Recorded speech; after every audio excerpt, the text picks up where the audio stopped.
ऊपर कहाँ है? अच्छा ऊपर जो पोस्टर वाला एरिया है ना। Yeah. जहाँ poster But all of that stuff about plasma ways of creating green ammonia. Jain ये लैपटॉप में यहाँ क्यों बनाया है? इधर भी होगा जितने नए ओके करो पहले ओके करो। Sir which one? हाँ जी sir. So it's in the nitrogen, I hope. And it's Next step. Yes, the power plant for next step.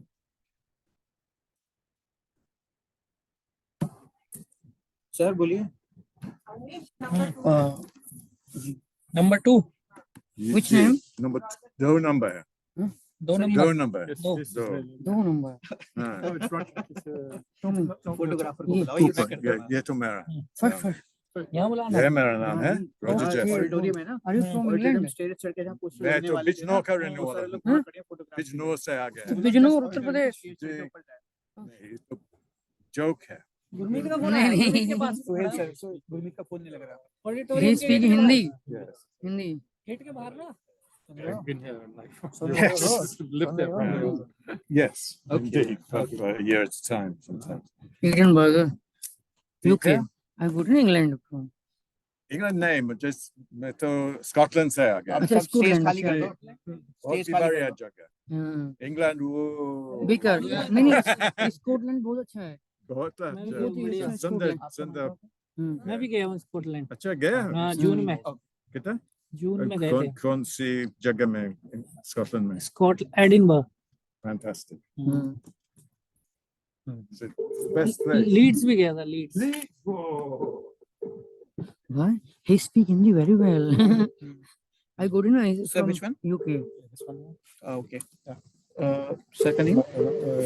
This one, yeah. Yep, this one. इनका कौन सा फोर्थ? Okay.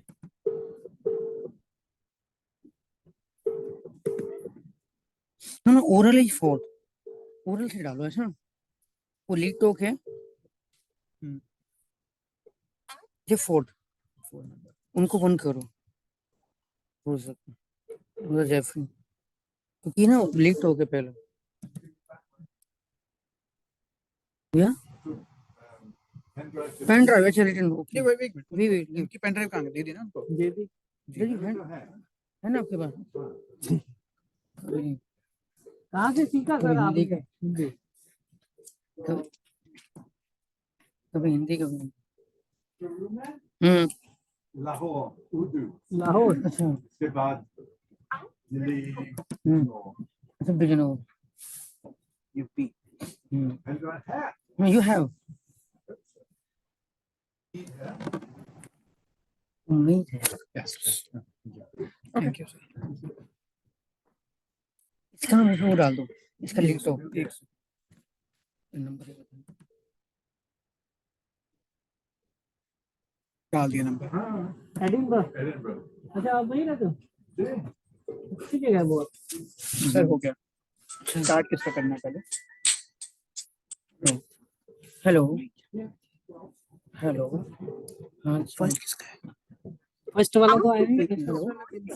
रिकॉर्डिंग चालू है हमारी आवाज भी चालू है। एक विंसेंट आएंगे वो प्रेजेंट करेंगे इनका वो है मिस्टर कार्डियो मासो।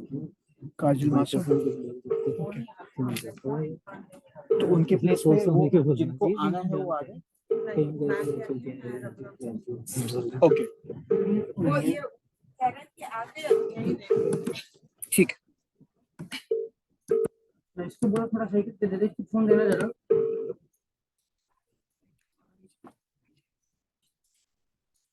अच्छा नहीं म्यूट कर देना रिकॉर्डिंग क्यों होगी।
जी हमारा कुछ ऑनलाइन है नहीं ना ऑनलाइन है मैम एक 12:35 पे है एक सेशन ऑनलाइन था ना तो हैव यू टेस्टेड द हाँ कनेक्टर से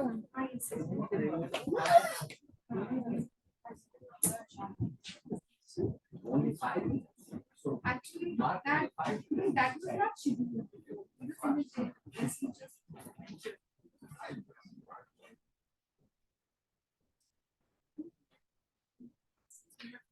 I'll just give it a chance.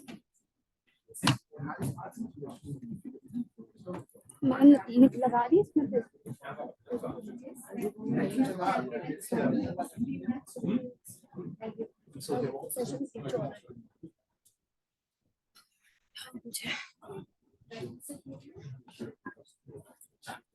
I have a revised presentation.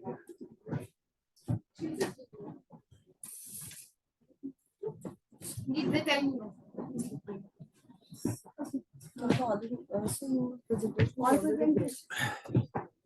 Everybody has a closing presentation.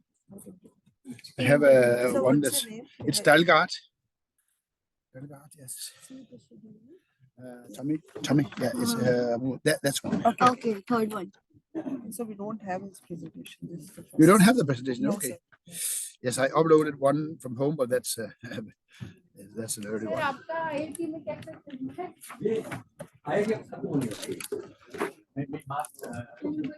इन्हें हिंदी आती है? And it's the one called Society and Governance. Okay, this one, this one. Yeah, exactly. Yeah. Hello कहाँ POP पे Copy. Just हाँ गोली देगा फिर वो name it if you want. It's Hmm? it is a very long title. Excuse me. Please give me some. Awanish हाँ जी rename कर दो उनको ये प्रेजेंटेशन को थर्ड नंबर ये थोम Take it out here. Is it okay? कर दी आपने कॉपी कर दी Let's see if it works. यही है ना थीम नाम डाल दूं हाँ नाम डाल दो।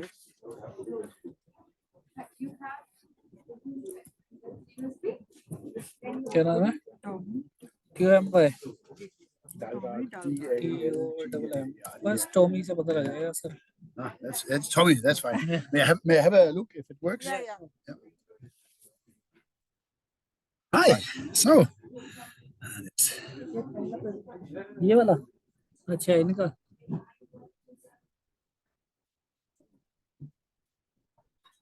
First presentation.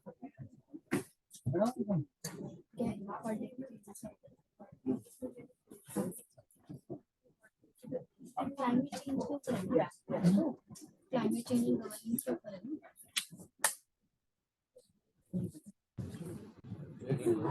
That's fine.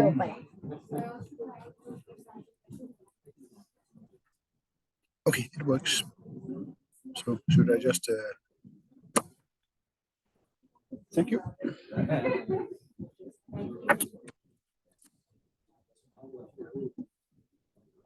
I'll start. which one Kagele.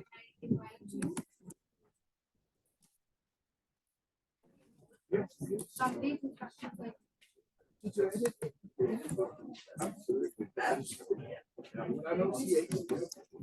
Let's see.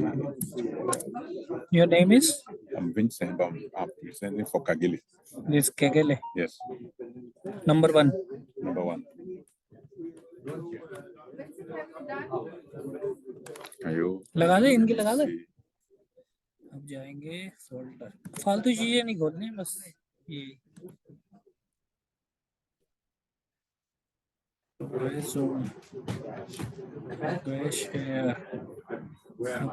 कगेले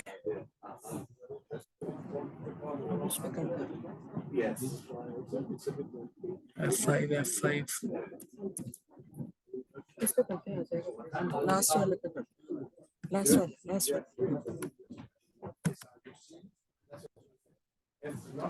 think it's okay. मेरा लिंक पे Are, चेक करें are we ready now? Yes, sir. She'll just invite, no? If you can just say. Recording अपने ना video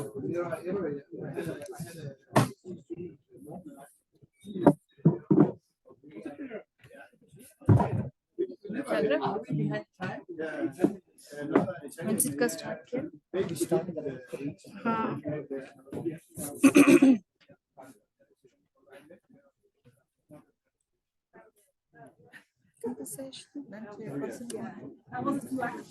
Subodh जी हैं और एक अभी आ रहे हैं 5 मिनट के बाद. Let him come, then we'll start.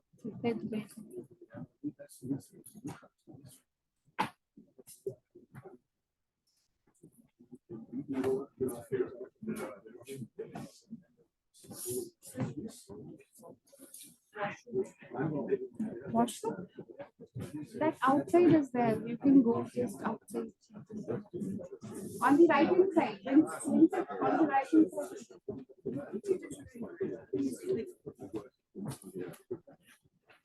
On the right, straight.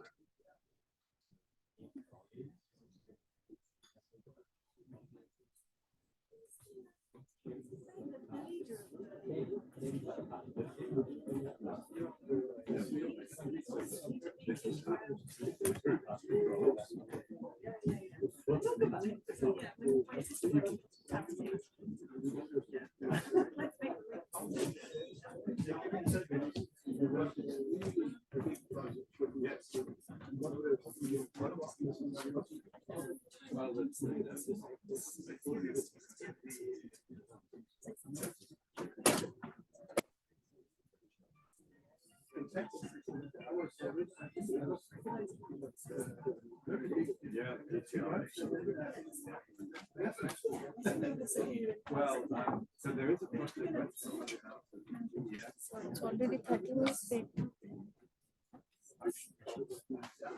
They got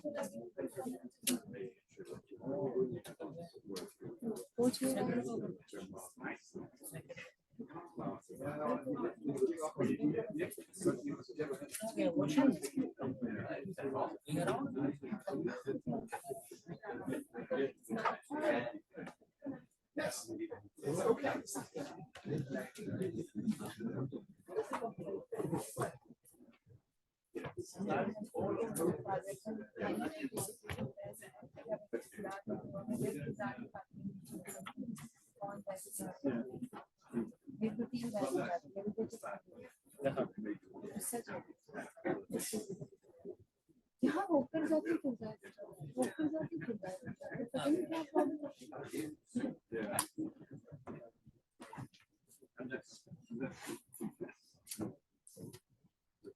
Sir, Bill is outside. Bill is outside there. So he said me to. Where is? Oh, should I start? Because we are getting late, it's 11:30.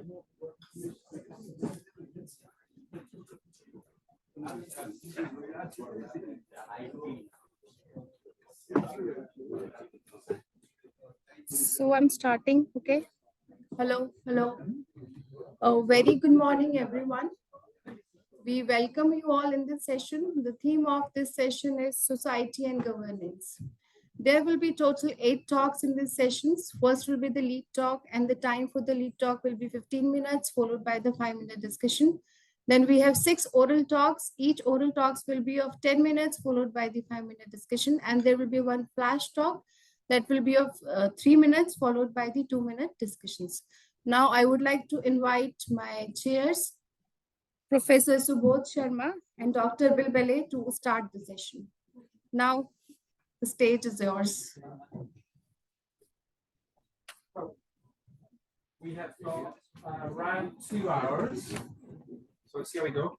Check. And we've got 8 talks and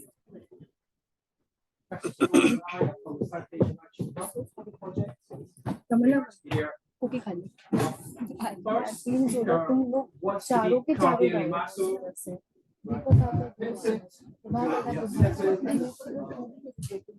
from Nigeria to step in, and I'd like Vincent to come to the stage. He'll be talking about barriers to achieve sustainable nitrogen management across world regions. So Vincent, you have around 15 minutes and then we'll have some questions. Thank you. Good morning, everyone. Thank you. It's nice to see you. Kagile unfortunately couldn't get a visa to come. So I was on my way to Delhi when he sent an urgent mail for me to stand for him. So he sent a presentation to me too. Okay, so I'll be talking about variability of barriers to achieving sustainable nitrogen management across the different regions of the world. We will look at implications for food security, environment, and climate.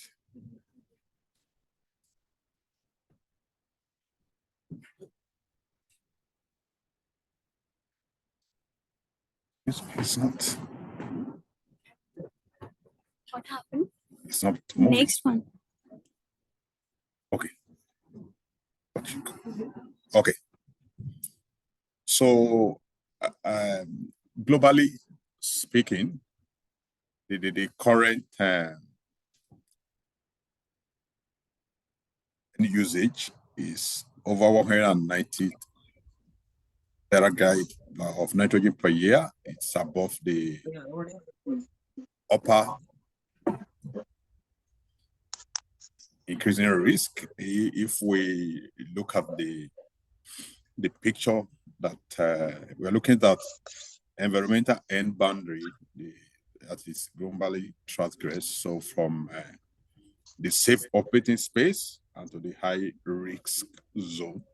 So we look at land use system, biosphere integrity, climate change, novel entities, atmospheric aerosol loading, ocean acidification. So we are looking at the safe space and also where we have the high risk. So it is not worth mentioning that out of the 9 planetary boundaries, 6 have been transgressed, and this represents a significant negative risk to the planet and people.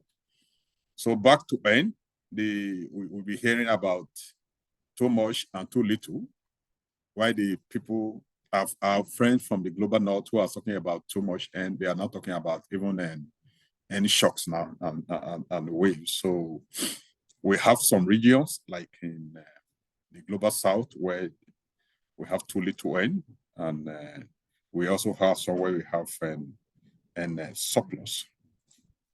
This is cropland nitrogen balance per cropland area as of 2021, downloaded from FAO 2023. In much of if you look at Africa, we're looking at end balance that is between 0 to 20, and a few portions in Africa, in southern part of Africa, a little part of East Africa, we have about less or greater than 0. But when you look at Europe and North America, we actually seen higher end balance per cropland as of 2021. So what this one is saying is the global map is telling us that there are spatial variability for N on cropland from area where you have depletion to also area where you have surplus. And this actually confirms what we'll be hearing about too little and too much N. So that is basically what that one is saying.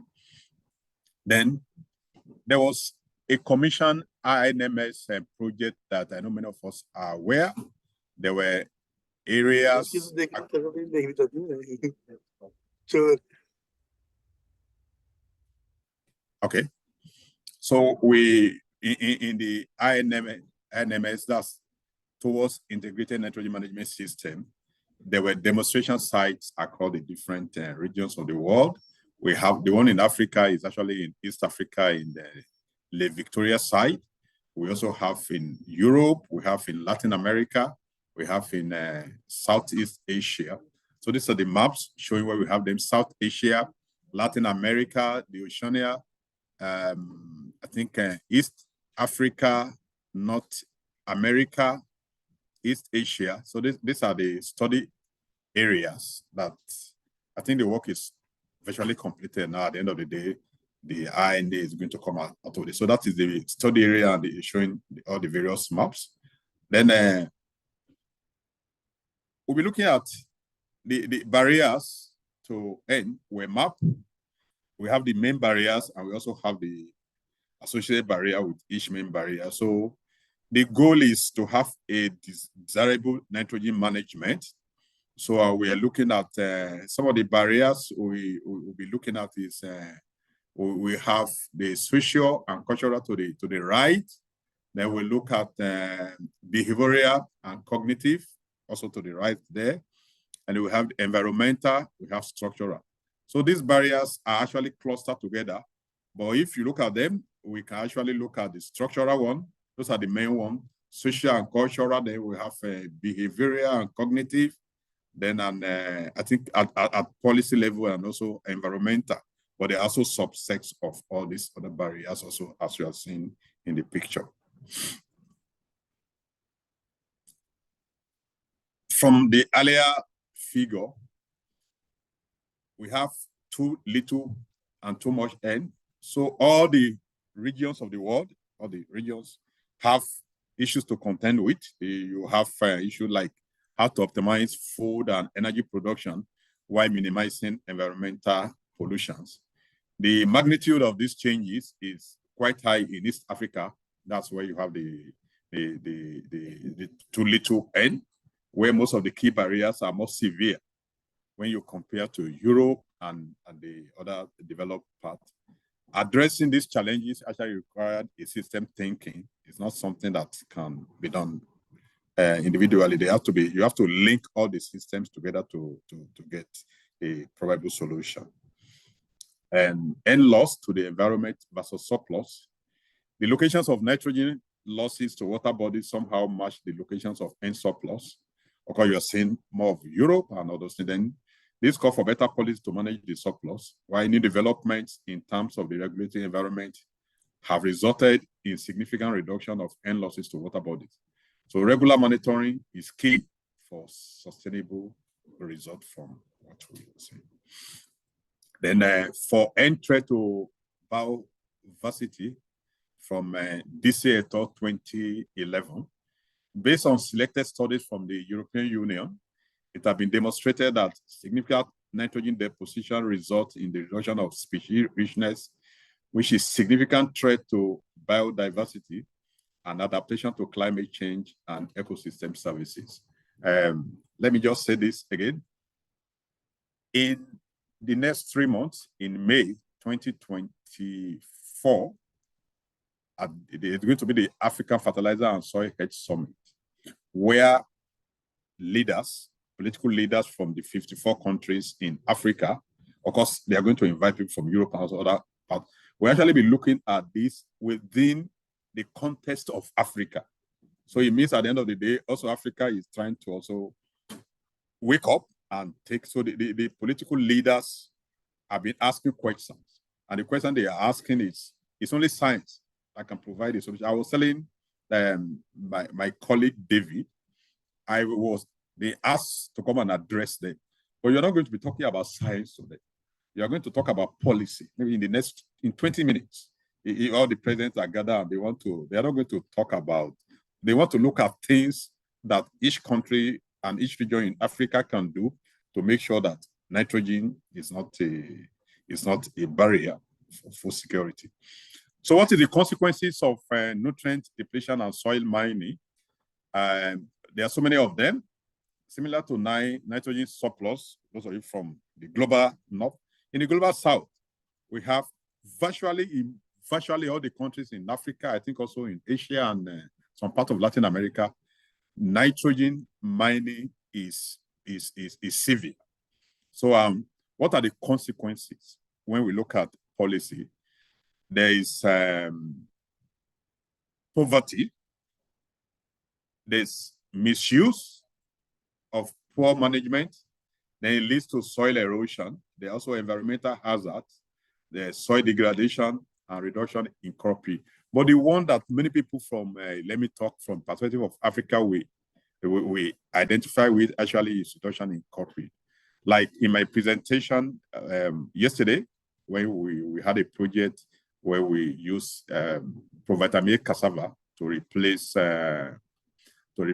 drug funded by Gates Foundation, we found out that most of the cassava varieties were actually mining the soil. And that is what the farmer does year in and year. So you can see this from the work of Tan et al. In 2005. So again, how do we enhance nitrogen opportunities and reduce threats? There are various actions that need to be taken at various levels to handle the issues of N surplus. So there are different sectors for agriculture. We need to look at how to improve the end use efficiency in crop production, also in animal production. And how do we also increase the N equivalent value for animal manure? In the transport and industry, we have to look at low emission combustion, how to develop nitrate capture and utilization of technology. For waste and recycling, improving end use efficiency in fertilizer and food supply in order to reduce waste is key. Then we also need to recycle nitrogen from waste water systems in cities, in agriculture and technology. For the society, we have to look at energy and transport saving. I think now we're coming about carbon farming and then lowering personal consumption of animal protein among population consuming high rates, avoiding excess and voluntary reduction.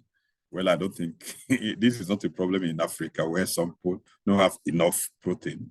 So then, for integration and optimization, we need to look at spatial and temporal optimization of nitrogen flows. We need to bring all the multiple stakeholders together, representing various institutions, organizations. They are required to develop holistic solutions. So this looks like a kind of having an innovation system for this. So in conclusion, we have been hearing of too much and too little N. For our colleagues from too much N regions, I think that you're talking about N shocks. So it means that as you even have solving one problem, you are trying, another one is coming up. So both too much and too little N represent threats to food security, to the environment, to biodiversity, and to climate. Then we need to look at context-specific solutions for a global crisis, looking at innovations, making it policies and also capacities. So I want to thank you for listening. Thank you very much.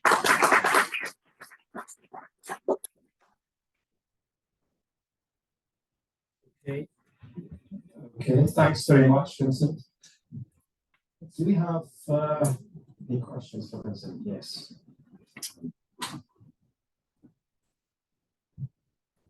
Talking about the barriers, I think agriculture you have listed first. Very good. But then don't you think that cereal-based cropping system is one of the difficult tasks to manage in use? We can go for other things, especially in those areas where the cereals are still not in your crops, horticultural crops, having low nitrogen use, rather high N use efficiency, because they require less nitrogen. Can't we think like that instead of depending solely on cereals and cereals and cereals? I'll take all the questions. Do you have another one? Yes, I'll take all the questions. I heard what he said. Any more? Okay. Well, okay. You know, if you look at the different regions, for example, in Africa, you don't grow cereals alone. In fact, like in most parts of Africa, it is not monocropping. It is multiple cropping because the croplands are not even enough. And the farmers, in order to mitigate the effect of losing everything, prefer to have different type of crops. So it's actually a kind of a mixed situation. So, but my thumbprint will be like, we should avoid polluting the soil with too much nitrogen. So in fact, I will actually believe, for me as a person, to look at what the farmers are doing. It is called indigenous knowledge system. But when we go back to this, I think we'll be able to look at what the farmers are doing and bring science. Is going to actually give us more solution than bringing science without looking at what is on ground. And that's why we're having most times, most of the thing we talk about, the farmers don't even adopt, and even the policymakers are not interested. And that is a disconnect. So we look at this and address it through policy to make sure that it is realistic.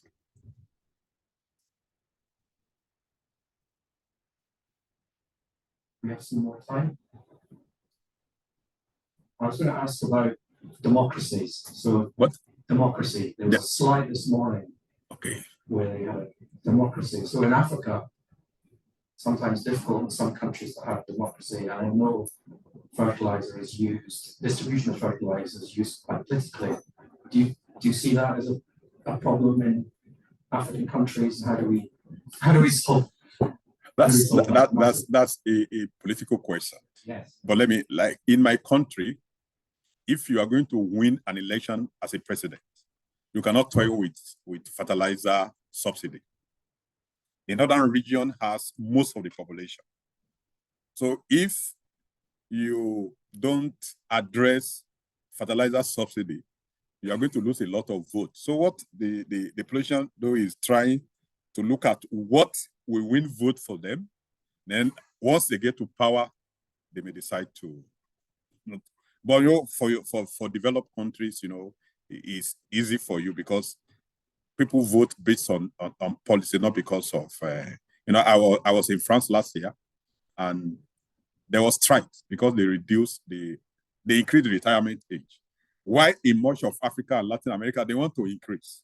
If you reduce in Africa, there'll be problems. So I think my candid advice is we need to contextualize for each country and each region. And now, unfortunately, now in most countries, Francophone West Africa, there's political crisis. And why? Because people are actually trying to resist France. They believe France is not aligned development because all their reserves is in Paris. And so you see military coups over and over in Francophone countries. So I believe each country has to look at what suits them. But of course, democracy is very important, but not the Western type of democracy. Homegrown. No, I'm serious. In Africa, with the Western type of democracy leads to a lot of corruption. In my country, let me use Nigeria as an example. The legislature are highest paid in the world, and they are not doing anything. In fact, now we are trying to say, now let's go away with American type of system. Let's go back to the one when we were colonized by Britain. So each country has to, but it's a political question, so I have to be very careful what I say. Excellent. Any burning questions? Okay, I think we'll move on. Thank you, Vincent. That was really interesting, and we can get to the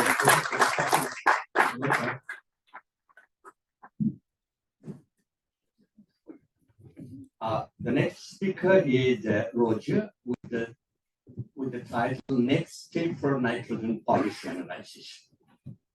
But I believe we had a series of discussion related to this issue under the project According to Sun.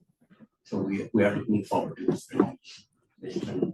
Rogers, your lifetime experience. Well, that's not necessarily the right way of introducing me because my lifetime experience has not been in nitrogen research. And so I'm very much a newcomer to this field. So what I'm going to talk about today, really very briefly, I hope, is about some of the learning that we've done in the South Asia Nitrogen Hub. And so what I'm saying may appear to some of you as being very South Asia oriented. And what I'm also saying are things that have come out of discussions with other people, with David Cantor, with William San Martin, and with Professor Raghuram. So even though Annie and I are the named authors, we aren't the only people who contributed the ideas. So very briefly, why might we analyze policies? Well, I think there are many reasons to analyze policies, but in principle, the analysis of policies is a starting point to helping to introduce better policies. And that is the problem that I think we're all grappling with. So the last question was a nice one as an introduction to what I'm saying. We can't just say, well, that's politics, and therefore we can't go there. At some point, somehow we have to bridge a gap between the science and the policies. And that means in some degree, at least understanding or attempting to understand how politics comes in. So in very idealized terms, I'm saying this is the purpose of policy analysis. We're trying to get better policies, but in order to do so, we might like to look at the existing ones, which is what we've done in the South Asian Nitrogen Hub, try and understand their strengths and weaknesses, and then identify ones that are more viable. We haven't got to that stage. We had 5 years. We spent most of our time identifying policies and thinking that we apply David Cantor's ideas about which ones are better, but we have no evidence which ones have worked best and which haven't. We are still very much at a somewhat theoretical level. So very crudely, we can use quantitative and qualitative methods to try and analyze policies. I'm not going to talk about this in detail, but I think it's very important to understand that policies affect people differently. There's no one size fits all, not only by country, but also within countries.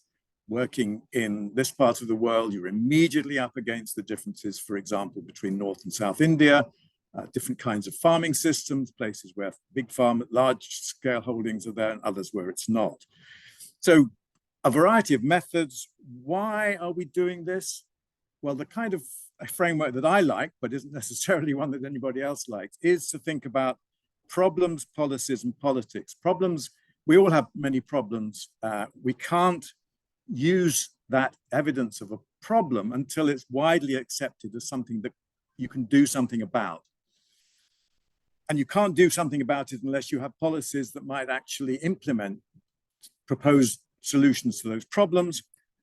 But the answers come through politics in one way or another. So the policy window in this framework is the most important thing, that time is of the essence. You need to be ready at the right moment. You need to build coalitions for policy change, but even so, what makes it possible? Maybe a new election, maybe a crisis of some kind. But the crucial underlying factor is that policies are not rational. They're not made in a rationalistic framework.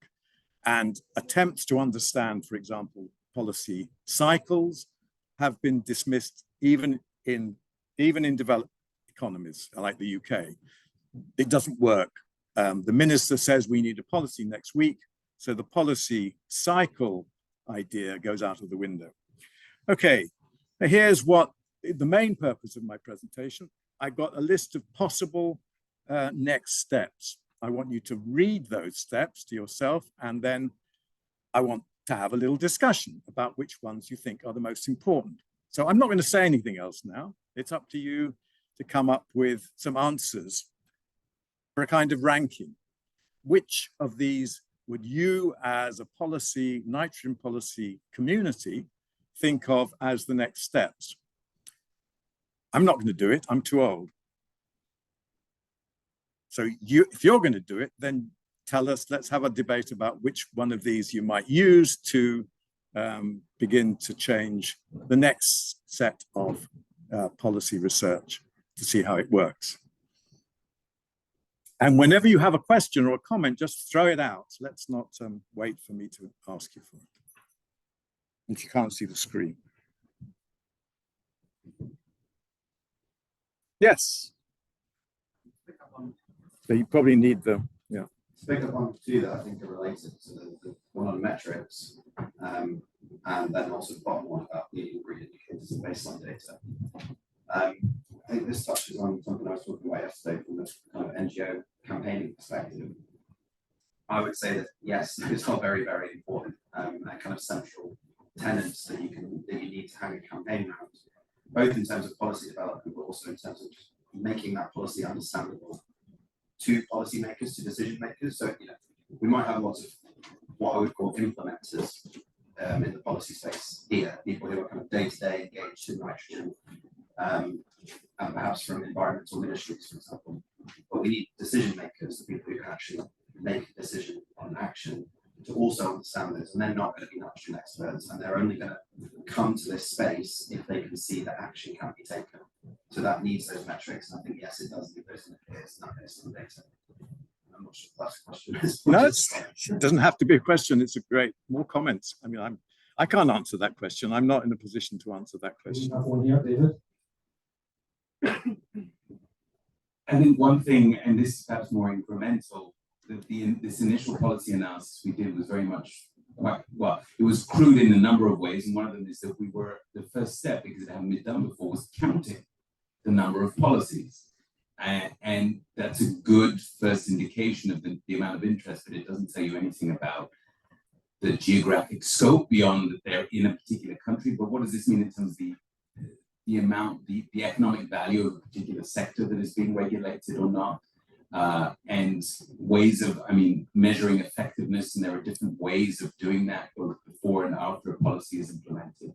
But just acknowledging that this first round analysis has been quite crude. We're really just looking at the number of policies. And so and the second point I wanted to make is that often when we talk about policy and see it in my talk, we often think about kind of what could new policies look like.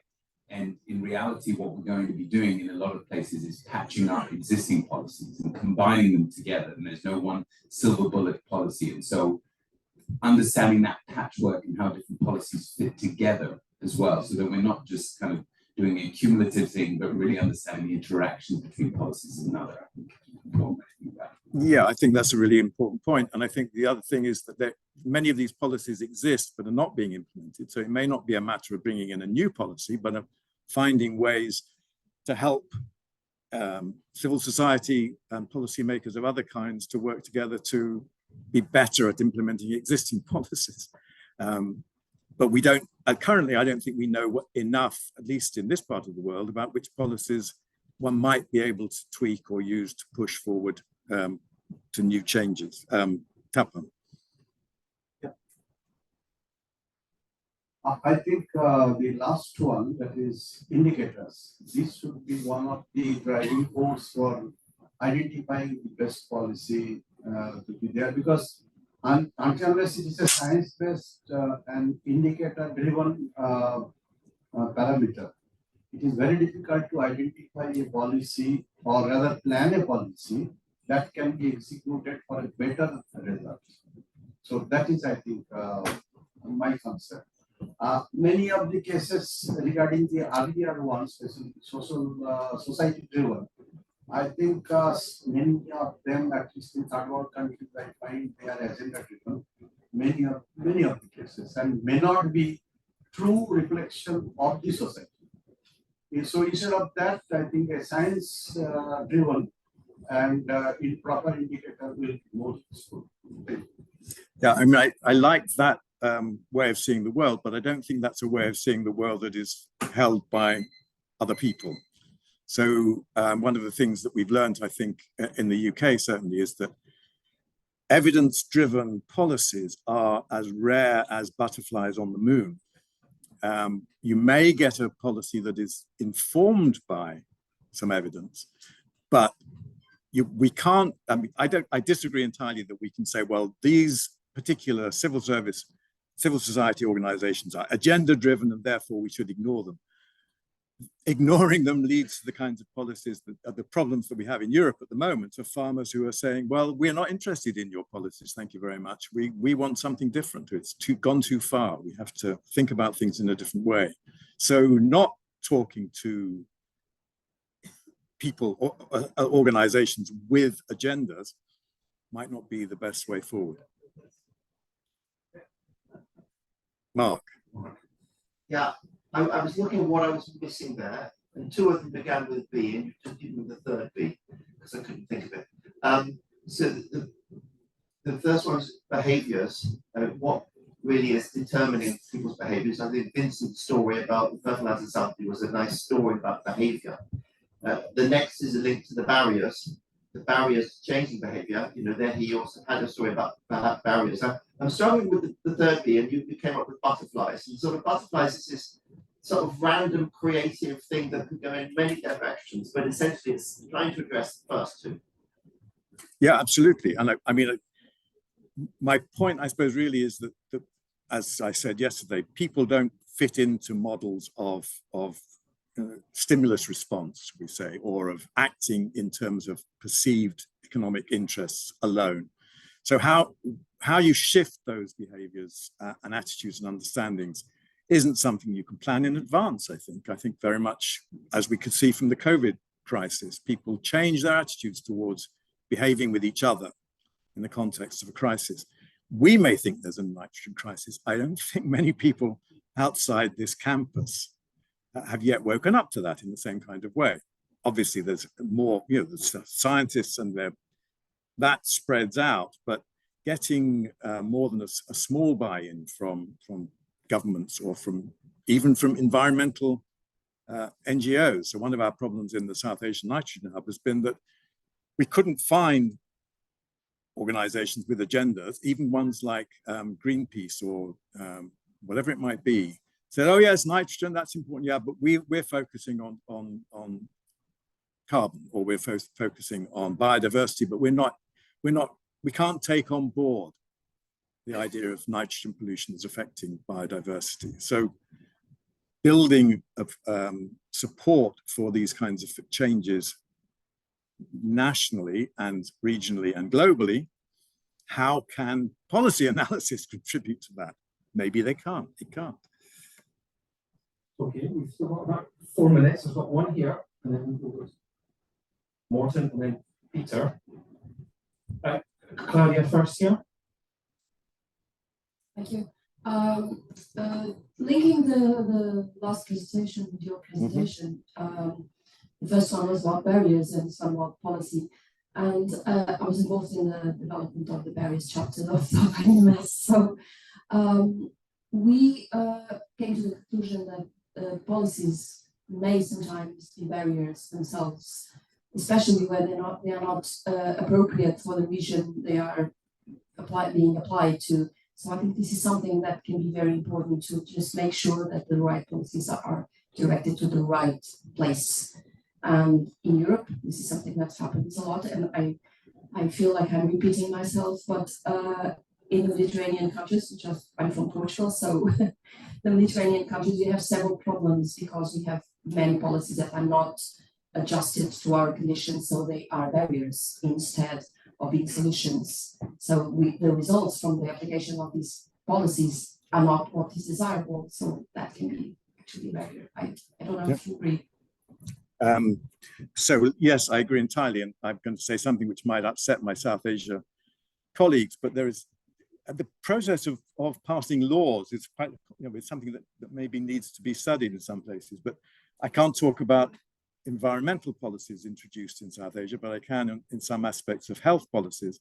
And the people framing laws go to Canada, or they go to Australia, or they go to the UK, or they go to the US and lift whole chunks of this is how it should be done, rather than starting from this is how it is here and this is what needs to change. So I agree entirely.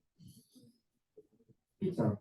So participatory action research. So what you've done here, I just love this, right? So participatory action, you go to a group and say, okay, what do you think of policy? What research should we be doing on policy? And so, and I think, but we need to do that with the farmers, right? So we need to go to farmers and say, what policy? I mean, we need to do a lot of participatory action research to ask the involved state. I mean, and William talked about this morning. What do you think the solutions are to the nitrogen problem at the field scale, but then also the policy? So let's.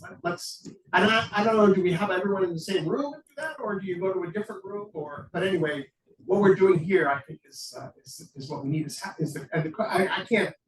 I'm too old to be able to read a lot of these, but the idea of can we do participatory-based policy research is a question. Yeah. So just to say that we did, one of the things we have done in the South Asia research is to move from policy analysis into stakeholder analysis and engagement. So yes, that seems to be productive, but it takes a lot of time and we've run out of money, which doesn't help. Let's keep going. I have Morten here. Yeah, thank you for this very interesting way of presenting things. So great to have this going. I have a comment to the history, so legacy effect of policies, and I think we can learn something from political science. I don't know how much you know about the policy feedback theory, but I totally agree that policies doesn't come up in a vacuum. It's a feedback mechanism, so it's being negotiated on and on with different stakeholders. And the policy feedback theory and the whole concept that can actually give some insights on how these both positive and negative, as you see in Europe now, there's negative feedback. So the farmers there's this crisis, and I'll give a presentation later on some of these negative feedbacks, but there have also been positive feedbacks. And including all these stakeholders in the analyzing the political theory is a nice way of looking at legacy of policies through time. I'm not sure if we'll, but it can perhaps inform about all the different stakeholders that are present in the policy development. We have the vector ready at the back. Thank you, Roger, for putting this together. I think there is possibility for 10 research projects right here on the slide. I was just thinking that, you know, history is something that is very important when we're talking about policies. And yesterday in some presentations, we were talking about learning from the policies. So I think it's important to get into critical policy analysis a little bit, into also seeing learning and what have we learned, and map into how new policy developments have kind of incorporated those learnings. So we're too kind of engrossed with SDGs and other matrices. So kind of how do we work out there? Data indicators, I think it's a very important point in terms of foundational work for a lot of policy effectiveness work. Like you said in the beginning that, you know, we have the first step, but next step is what has worked where and how much. I think one important thing that probably is not there on the slide is of stories, strategic communication, in terms of how do we actually, you know, see or build these opportunities. And probably there are policy entrepreneurs, because of you staying policy entrepreneurs here in the room itself, that, you know, who are going to flag off these ideas or take them further.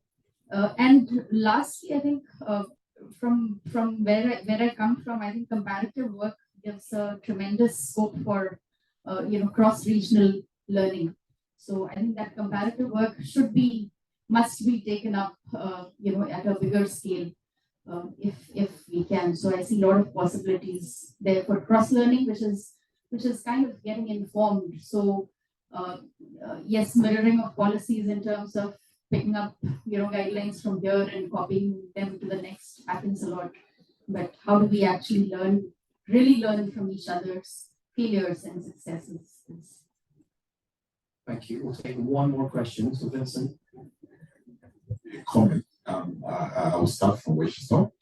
But thank you. And I also think we, as scientists, we need to be honest. When we fail, or well, I will not call it failure, there are challenges.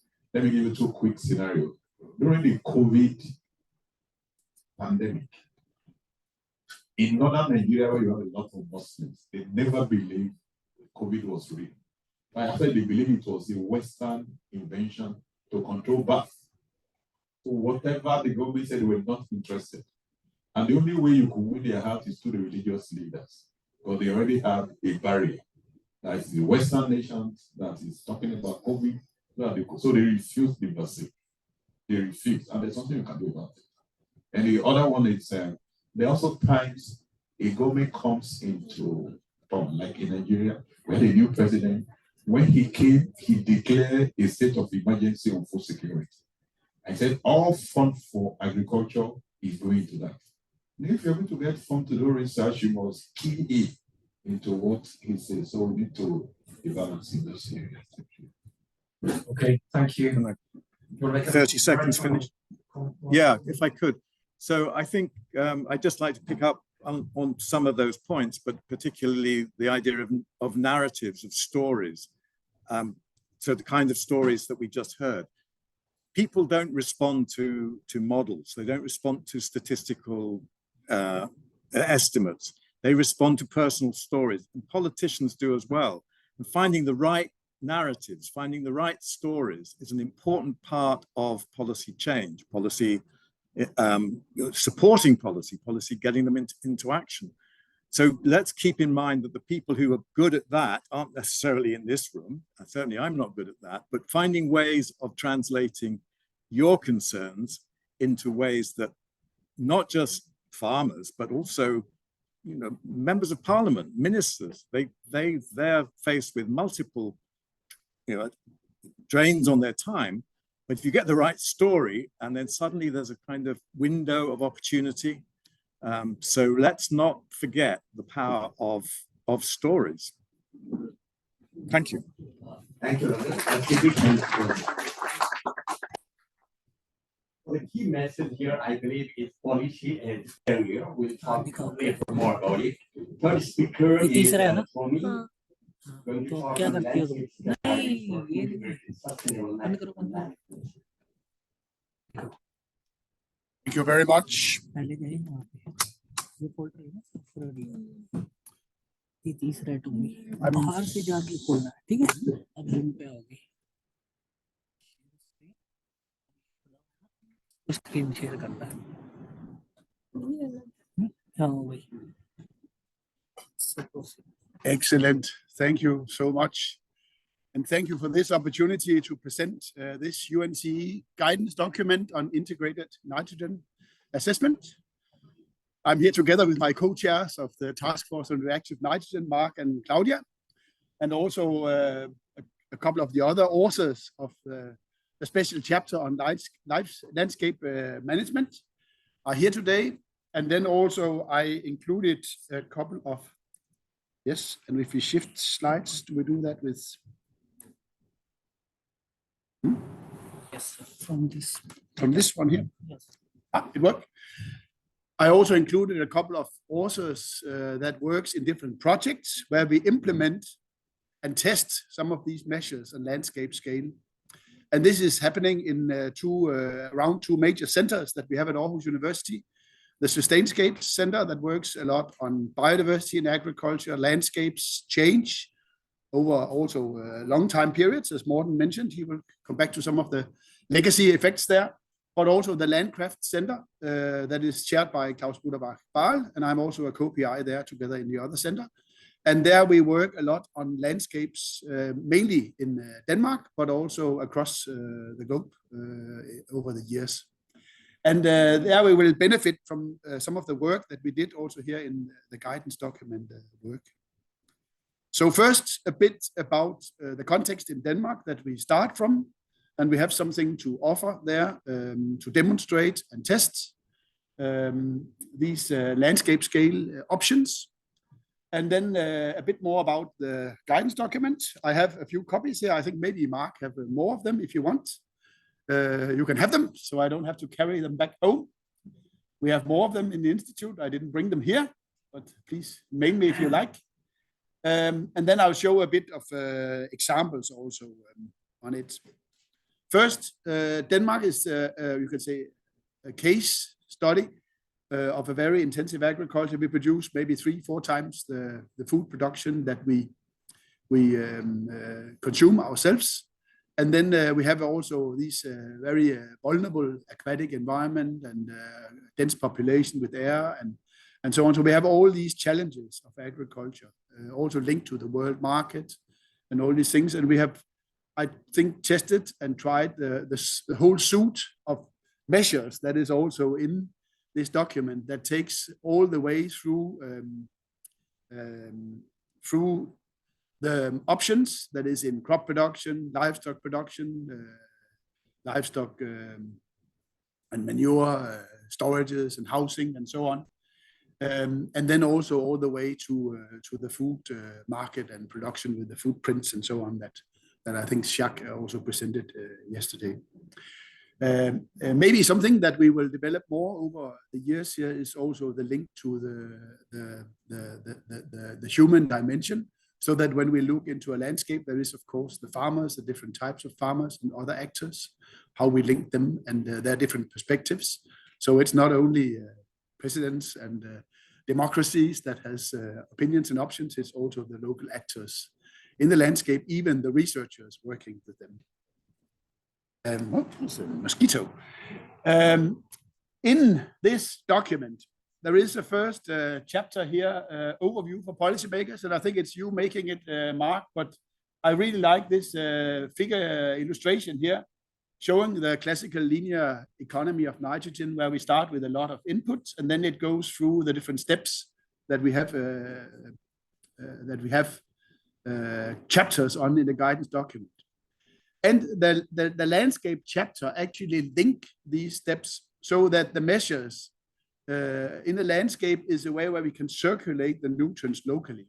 Of course, we can circulate them globally, but also between the farms, between the components, between the biosphere components, so that instead of this big input, we can do more circular nitrogen economy, where we circulate crop products back to inputs, livestock products back to the manures and the straw and so on comes back, and even food waste and so on back into the local landscape. Of course, facilitated by the humans that trade and manage these nitrogen pools. Thereby, this feedback, in theory at least, would be able to reduce the emissions a lot to the air and to the water.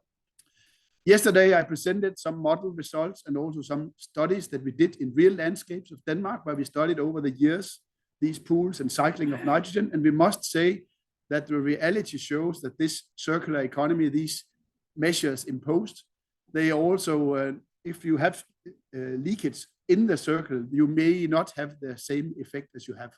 So I think we have a challenge here that we have imposed all these, we have implemented all these measures in most of the chapters, but still we need to link them at the landscape scale to stop the leakage and also target it much more. I noticed also, Vincent, that this was the last recommendation that Mark made in this table from 2013. So I think it's now time to look at this, and this is what we do in the landscape chapter.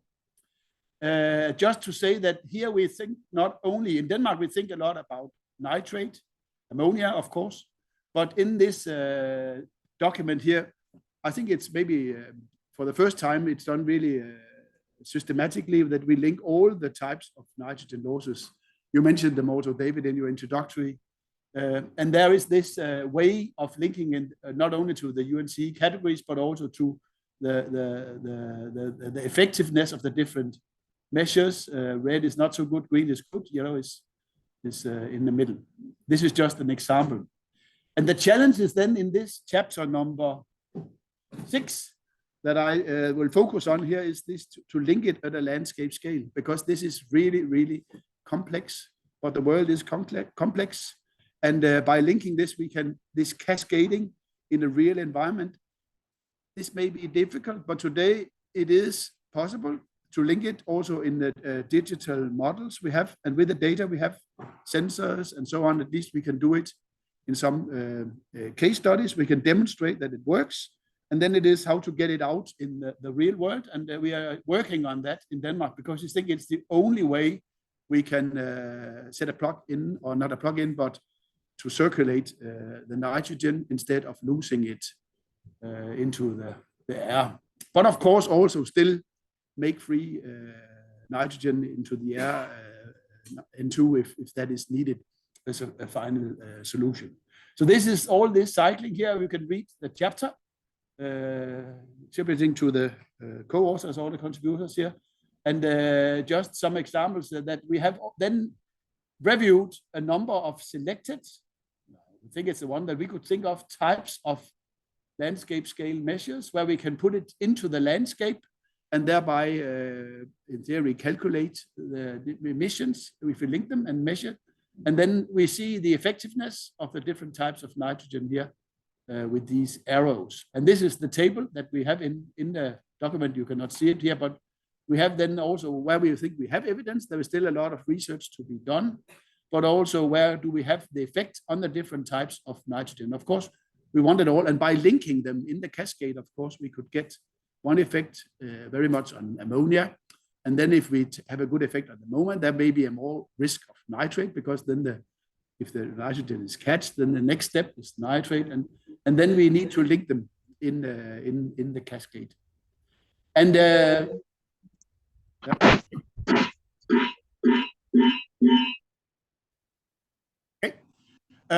so the example here is then focusing more on, I think, this right side example of landscape measures that we will implement because, and this was the argument I made before, that in Denmark we have implemented a big suite of measures over the years since the early 90s. Yeah, and we have achieved actually to half nitrogen losses, nitrate. And the efficiency, you see, it's gone up from a very low point, you can say, but up, it has doubled. But can we continue this? I would say yes, but is it enough? I would say no. And it also shows, because of farmers' reactions, and so they don't like more catch crops, they don't like more quotas and so on that they already have, because they want other solutions. And I think that the landscape solutions where you can do it, and also options where one farmer may implement this measure in his valley or lowland, and then the other can do something different in the uplands. Yeah. This is what we want to do, and this is also shown by the evidence that this is needed. Yeah. I will go quickly now because I realize I have 30 seconds left. 2 minutes. Okay. In the guidance document, we have some examples also to illustrate a landscape, and we brought this is from a figure from the Danish Geological Survey, a Danish landscape, how the nitrogen is cycling in such a landscape, also below ground. So it's also via the soil and geology. It's in the air, of course. But in Denmark with this, we have a lot of rainfall. So a lot of nitrogen is carried by the water out into the aquatic environment. And the point here is that if we make a scan of such a landscape, this is actually a 3D scan of one of the study landscapes we have, and the geology behind ground, below ground, you see there is a lot of variation. So and this is the same we have in the farming structure, and so there is a lot of variation, heterogeneity, and by handling that we can target things much better. Yeah. This is because I just wanted to say that I think next week or something there will come out a paper here in Nature Scientific Reports that will show some examples of this variation, these landscapes, and also the landscapes that we are studying very much. Morten showed about this around Limfjorden with the nature-based solutions, where we have studied this, and some of the study landscapes is around Limfjorden, where we look into this variation. How can farmers in one valley exchange with farmers in other valleys? How can build maybe facilitate this via biogas plants, biorefineries, other cooperatives where they can circulate better, via the dairy houses and so on, that they can then use this as hubs to circulate the nitrate, the nitrogen and so on in the landscape, and therefore have a higher efficiency, not only field level, farm level, but at a landscape level, and thereby looking at this input-output function at a landscape level. Yesterday, I showed in the slide, you can have this model of the circular model where we model this, not only for nitrogen, but also other types of mass flows, because we need to link it to the carbon, the methane, and the greenhouse gas emissions also, because that is where the legislation is now. So if you want to solve the nitrogen problem, we need to link it to the greenhouse gas emission problem. A special case is just to say, we want more grassland in Denmark because grasslands has lower nitrate emission. They can have higher yields. The problem is that humans cannot eat grass. So we have projects where we, with biorefineries, can make grass to white protein. We can feed also animals with it. And this is costly, but it is a possibility. The thing is that if we then calculate this, implementing more grass in a landscape with some of the landscape GIS functions and models we have, we will see that if we have a landscape and we make grass, in the left case, it's if we do it in organic farming, in the conventional farming systems or organic farming systems, we can see that some farmers, they will benefit from it, some farmers will lose, and a lot of farmers will not lose. And the key is to make sure that we have some systems that those that will lose get the benefit from those that will benefit, so thereby cooperating with the farmers within the landscape, within the region, is the solution. And thereby, I think, instead of just this higher efficiency, higher nutrient efficiency, higher yields, higher. This is, of course, a continued more technology and all these things. That is in the first chapters of this guidance document. We should continue that, but we need the other arrow down there with the more targeting so that we can unify, so to speak, the different farmers with the environmentalists and our others, and then we can probably make a better future. Yeah, with respect to nitrogen also. That was my remarks.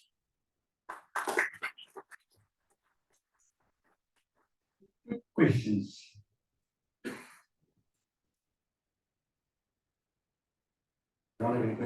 Yeah, otherwise you can have the document here and then you can read it. You have a reduction in your catchment. How do you allocate or decide who takes a haircut or who has to reduce the allocation in your landscape? Have you thought about how that would happen in practice?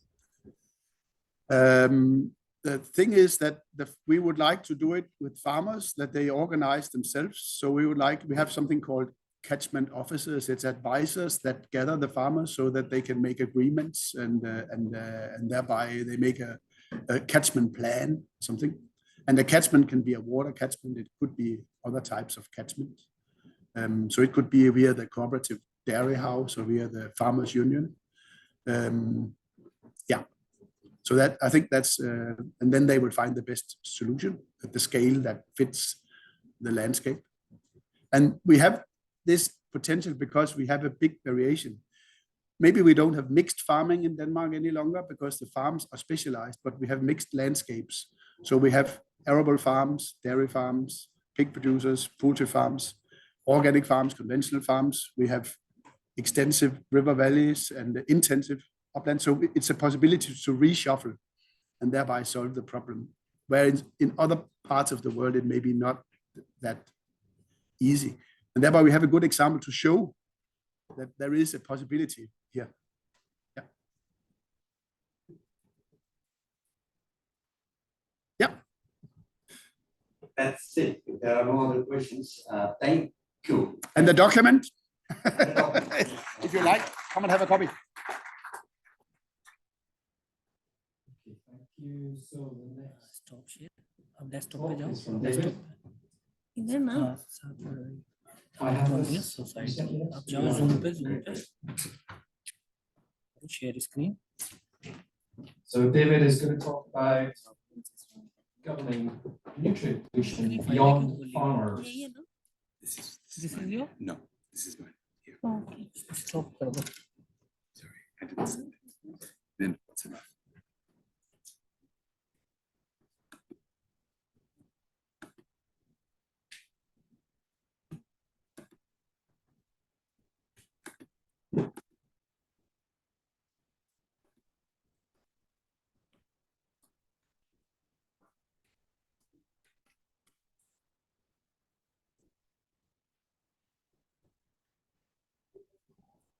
Which one? Sorry, it's this one here. Copy.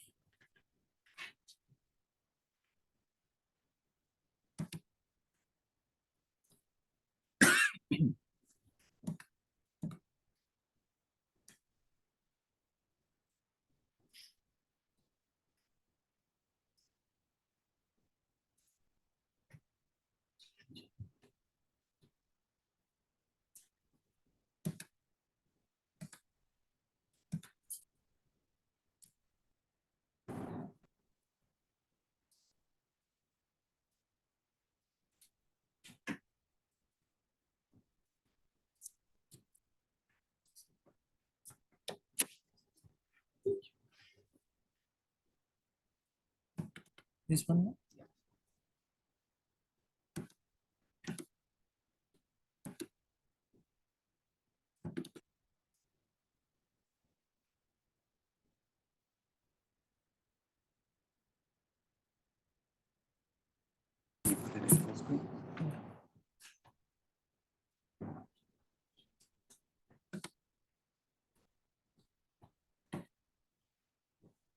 Thanks, everyone. Apologies for the delay.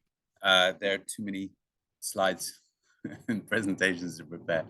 So I want to talk to you briefly about a project that I've been working on for the past several years. And the main premise of it is that most policy and governance initiatives that try to address agricultural nutrient pollution or nitrogen pollution focus almost exclusively on farmers and farmer behavior. How can we change farmer behavior? How can we make sure that the incentives that they have or the penalties they have for not adopting the right practices are sufficient to lead to a change in behavior?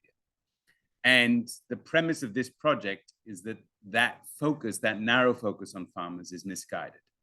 And that in fact farmers, and it also assumed, and it's misguided, okay, bye everyone. No, don't worry.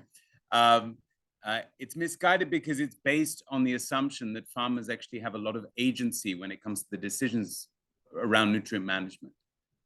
When in fact, and we know from other social sciences, you hear some echoes of other stuff I've been talking about, such as rural sociology, psychology, agricultural economics, that farmers are actually very constrained in the decisions that they have, whether it be the production contracts they have with multinational companies, whether it be where they get their information, who they trust. And so all of that suggests there are external forces beyond the farm, from actors and institutions, governments beyond the farm that influence farmer behavior, and that those are the forces that should be addressed when we're trying to develop effective nutrient management interventions and policies. So even though we have political ambition increasing, the policies that we have on the books, obviously for every general statement, there are exceptions. We heard in Denmark, for example, Denmark is perhaps one of the few countries where there have been some success stories, but for the most part, what we see is that policies exclusively focused on changing farmer behavior have been ineffective. They haven't led to the reductions in nitrogen pollution that we would hope for. This figure is just briefly showing the difference between surpluses in nitrogen in kilograms per hectare versus the safe regional boundaries or the safe surpluses that would be consistent with boundaries in those countries, right? And so the central premise of this work is that there are these external forces that shape farmer nutrient management decisions, whether they be regulatory forces, whether they be market forces, social forces, knowledge forces, and then more structural forces on the farm, meaning the size of the farm. Typically larger farms have the means to be able to invest in kinds of technologies and practices that allow for better nitrogen management. But at the same time, depending on land tenure rights, whether you own the farm or rent the land, that also impacts your willingness to adopt nutrient management practices. It also obviously affects how you perceive a return on investment. And so the idea of the governing nutrient pollution beyond farmers project is to enlarge our focus to include the entire agri-food system and the actors from fertilizer companies to wastewater companies to banks, insurance companies, etc., and then knowledge providers as well, like farm advisors, who all influence what happens on the farm and develop governance interventions focused on those actors beyond the farm, right? And one insight from previous environmental policy and successful environmental policy is that environmental policy tends to be more successful when you focus on a smaller number of actors than a larger one. It's easier to monitor and enforce. As we know in agriculture and with farmers, you can't get more diffuse and more large number of actors than farms and farmland, right? And so I'm just going to give a brief overview of this project that's had both a focus in the United States and in Europe. We've gotten funding from bodies in the US. Part of this work is covered under the NICE Center that Xinjiang was talking about earlier today. And we're also exploring funding or have applied for funding opportunities in Europe as well. So the first, in terms of developing this new kind of governance approach, requires mapping the current system of forces that currently influence farmer nutrient management decisions. So using participatory systems mapping, which requires a multitude of stakeholders, not just from different academic disciplines, but different stakeholder groups, all the way from, again, farmers to fertilizer industry, banks, government, etc. And you develop maps that look a bit like this. Is just a small snapshot of a much larger map that we developed for the United States, looking at row crops of all the different forces, again, regulatory, economic, cultural, knowledge, that influence why farmers do what they do, right? And then you can use those maps to start identifying leverage points. And I should say these maps are particularly useful because it is a methodology where you can represent multiple perspectives in one output. It can seem quite arduous or a bit of a spaghetti diagram when you're just looking at it and it just hits you as a plate of spaghetti, but as a way of representing multiple perspectives in one document, it is incredibly powerful. And it starts to allow you to identify leverage points in the system. And then those leverage points can become the basis for new governance options. And that's where working with law clinics, which are actually based in universities and law schools, groups of students that work pro bono developing, often they will do anything from representing people that can't afford legal representation to working on novel legal issues like being more creative when it comes to nutrient pollution. One example of this, I'll just give one example here, is my work with Sciences Po in Paris, with their law clinic focused in Brittany. Brittany in the west of France is one of the European hotspots for nutrient pollution. So what we did, or what the students did, and I kind of supervised, was to identify throughout the agri-food system, so not just at the farm level, which is down at the bottom here, but throughout the agri-food system, different types of legal interventions. So each number refers to a different type of legal intervention that they explored and analyzed and wrote up. And you can see that, I don't know how well it comes across, but the little flags next to the numbers denote the scale at which those interventions occur, right? Whether it be in France, across Europe, or what looks like a black and white American flag is actually the Brittany regional flag. And they came up, they ultimately developed about 40 different propositions. They focused on these 9. And this is just from the executive summary that I had to translate into English because it was all in French. But just to give you examples, and perhaps I'll just focus on the top one. There was an interesting example that we actually modeled after pesticides. In France, there's a new law regarding pesticides that tries to address a conflict of interest that we actually find across many countries, which is that farm advisors often are employed by retailers, meaning that they have a financial incentive in the amount of pesticide or fertilizer that they sell, but they're also advising farmers on how to use that pesticide and fertilizer, right? And so in France, there was a law that passed just a couple of years ago called the Loi Egalim, which essentially addressed that conflict of interest by saying to farm advisors, you can either sell farmers pesticide or you can advise farmers as to how to use that pesticide, but you can't do both, right? And so we propose something similar with regards to fertilizer. There shouldn't be that conflict of interest, which is apparent definitely in the United States and in many other countries around the world. Thank you. Then building pathways that combine these different innovative policy options together, using both backcasting, which essentially just working back from a vision. Obviously, we have that for nitrogen now with halving nitrogen waste, but working back and combining different technical measures as well as policies and mixing them together. So there's a whole field of policy analysis called policy mix design, where a lot of the work that we've done on nitrogen policy analysis has been identifying individual policies, and then in this work, obviously designing new types of policy interventions. But ultimately, in reality, it is a combination of different policies. There is no one silver bullet. And often you are not, as my comment earlier noted, you're not creating policy from scratch. You're often patching up different policies or combining different policies together. So understanding where these new ideas could be implemented is all part of policy mix design. And then finally, synthesis and boundary objects for both academia and policy. And by boundary objects, I mean everything from policy briefs to other more active ways of interacting with policymakers. So that's a very just brief overview of this project, which is ongoing. And you can see there are some general results, but also we are really in the midst of doing this. So I am excited to hear both your feedback and also to talk in the corridors about this. So thank you very much. Thank you. Excellent. Thank you, David. Claudia, and then thank you, David. Well, so far from what I'm aware of, the policies about, mosquitoes. The policies are restrictive and are compelling farmers to, are prohibiting farmers from certain actions. So, and my feeling is that farmers are a little tired of being pointed out as the bad actor in the equation, and they have prohibitions, they are forbidden, they're forbidden and forbidden. And maybe if the policies were built in another way of showing them the benefits of changing their actions and changing their management, not educating in a positive way and not in a restrictive way and not in a so I think the policies should be directed to show the positive, to show the benefits, and to teach the farmers about the benefits of adopting other actions, doing things differently. That could be more effective, and that could be more easily adopted by the farmers.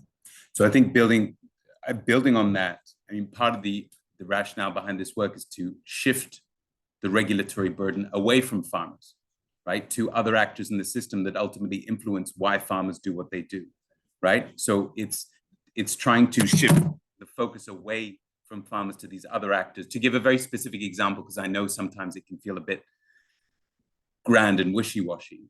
One of the first analyses we did on this was focused on the fertilizer industry, right? To say, okay, we took our inspiration from fuel efficiency standards for cars, where one of the beauties of those kind of policies is that instead of asking drivers to change their driving habits, you're giving them no choice but to drive more fuel efficient cars. Well, what would that look like for fertilizer? Well, you impose performance standards or design standards or even sales standards on fertilizer companies. You say your products need to meet a certain nitrogen use efficiency level on average in these types of production systems. And if you don't meet them, you're the one that's penalized, you, fertilizer companies, not farmers. And then farmers have no choice but to use more efficient products over time, just to give one example. Yes. Taking all the burden from the farmers because they have to have some burden. Of course. It will be positive to show them the benefits. Yeah. Show what they have to gain and to benefit with the change of attitude. Yeah. No, I agree with that. Thank you. Thank you very much. Very interesting talk. My question is also related to the yesterday's panel discussion. I'd like to ask about how SDG investments play a role in nitrogen management. I think it is behind the market, but I think task force of nature related financial disclosure, TNFD, have decided to use some of the reactive nitrogen as indices. I think ammonia, NOx, and nitrate maybe they are related to the global biodiversity framework. So please share your idea about the SDGs investments in nitrogen.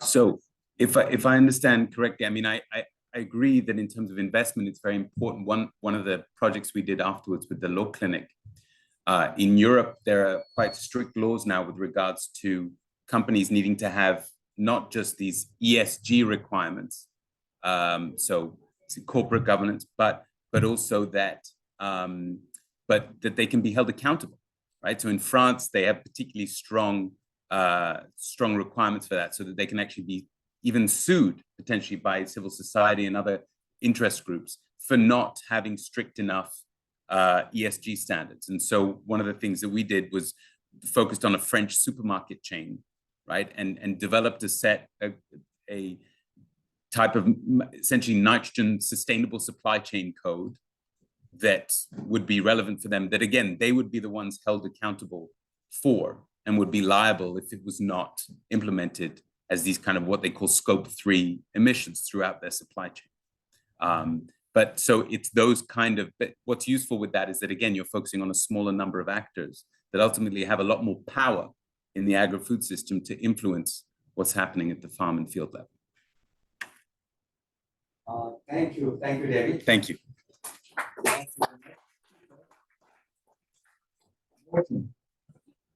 Crossing boundaries, comparing European national nitrogen policies, different agenda setting and governance framework. You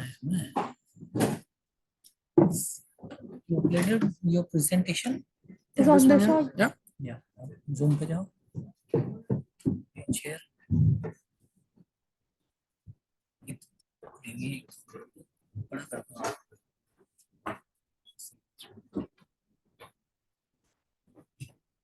Okay. Thank you. Yeah, my name is Morten Graverskov. I'm from Aarhus University in Denmark.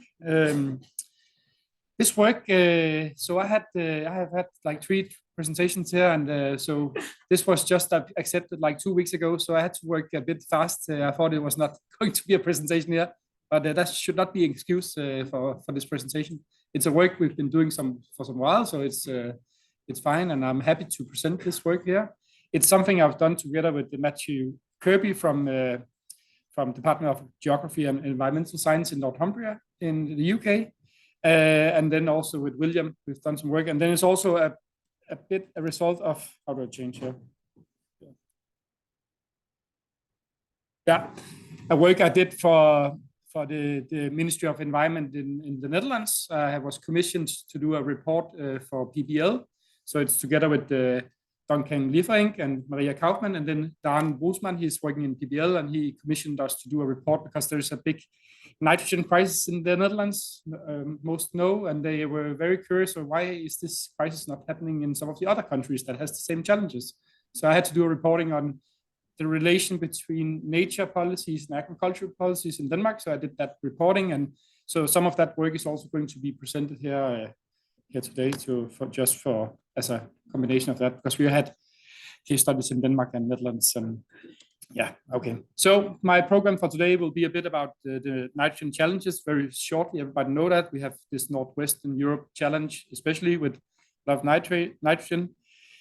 But then we try to show how this challenge is actually, there's giving different policy responses depending on which countries we are looking at. We're looking into 5 cases, and I'll show some results from 3 of the in-depth cases we're looking at. Then, of course, some conclusions and next steps. You all notice we have these challenges with ammonia, nitrate, bleaching, and then at the same time we have these biodiversity issues with the Habitat Directive. So we have some areas in Northwestern Europe which is also very protected under the Natura 2000 network, both in France, in Netherlands, in Denmark, and in the whole of UK. So this is so there's like a common challenge in Northwestern Europe and the whole of Europe, but very different policy responses.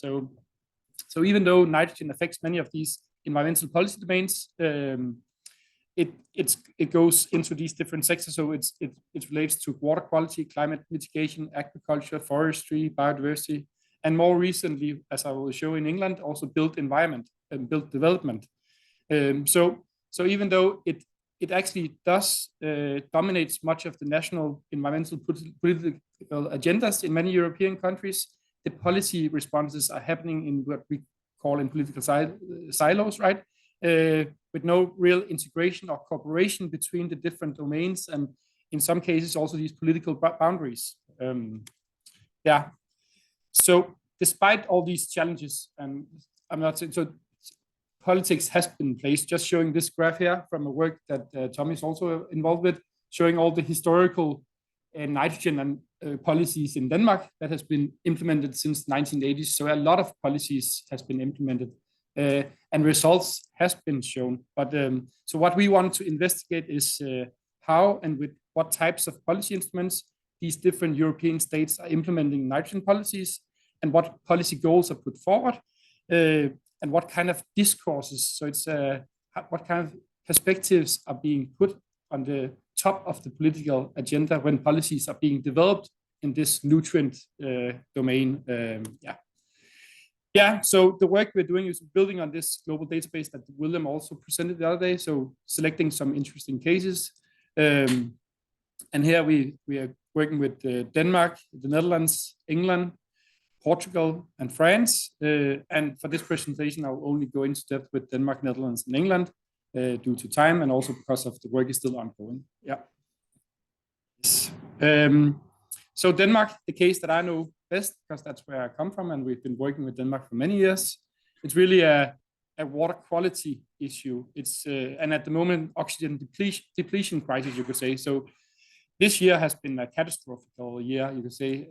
Many of our waters has been oxygen depleted, and it's been highly on the both the national agenda, both politically, but also in the media has taken this up with a lot of news articles, and it's been a headliner in TV and newspapers all over because we've had this oxygen depletion and the water quality requirements. And it goes into, of course, this that we need.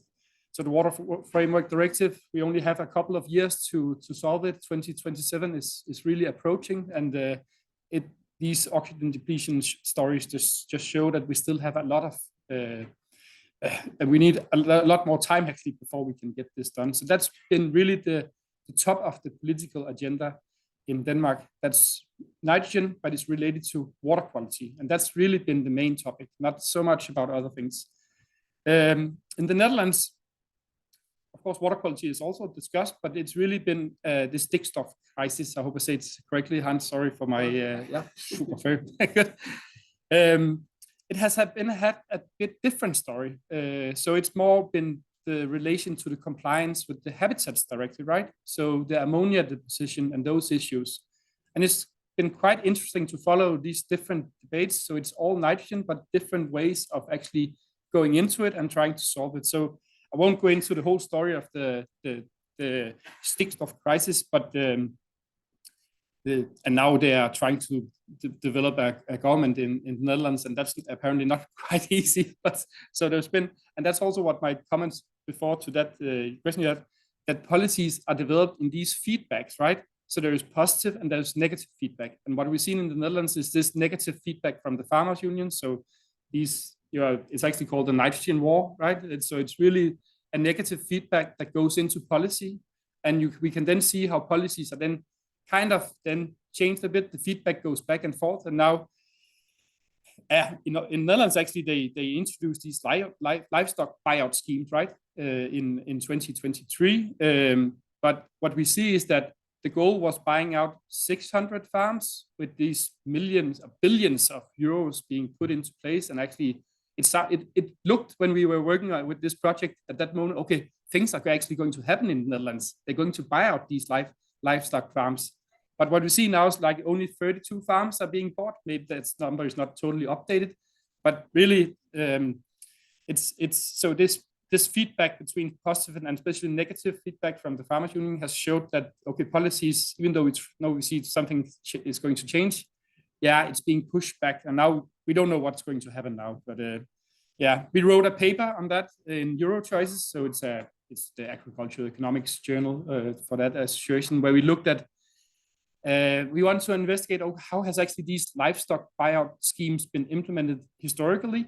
So in the Netherlands, there has been you can say a culture of buying out livestock farms before. It's been done with the pig sector before historically, and now with this initiatives about.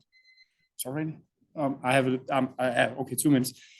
So I won't go into that, but we looked, okay, have other countries also bought out livestock? And we haven't, so in the Flanders, there's also been a history of buying out livestock. In Denmark, we've only tried it once, and that was with the mink. So parts of the corona, all mink farms were bought out. They haven't really got the money yet, but that's it. But they are closed down. So, and now, so that's another discussion. England. And this, excuse me for the Brits, this is something from Matt's works with. It's a collaboration. He's not here, I'm presenting, but it's actually been an interesting story. So we have the Danish with the water quality, we have the Dutch with the Habitats Directive, and then we have England also related to the Habitats Directive, but related to the housing crisis. So in England, there's been this housing crisis where there's in some schemes, there's a lack of housings for people, so a real crisis for having houses for people living there. Because of the Habitats Directive, there's been this requirements of all new developments in many parts of England should then demonstrate a nutrient neutrality in order to build these new houses.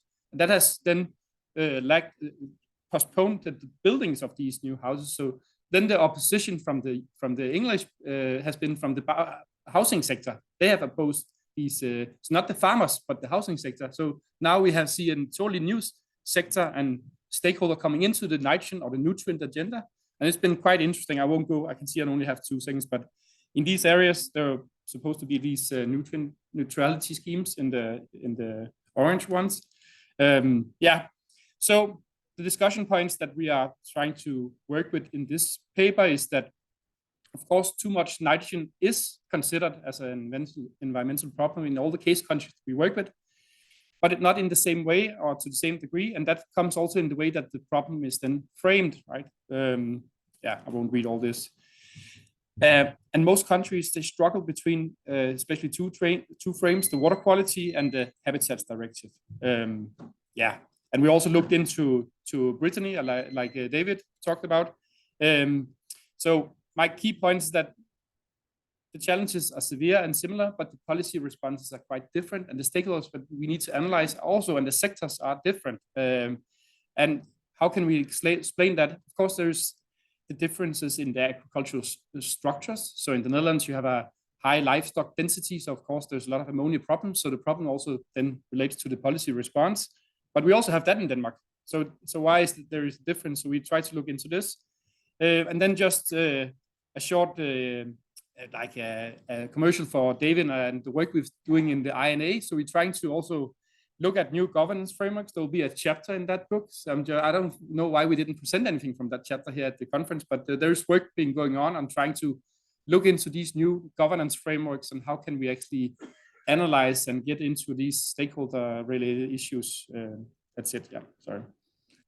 Yeah, just going into this, when we talk about stakeholders, going back to David, beyond the farmer, I think Stoyer's governance framework diagram is very important, that we should think about governance as the concept is really entailed, that it's about civil society, government and businesses and how they work together. And in that arena, there's a lot of stakeholders that compete and are having different interests.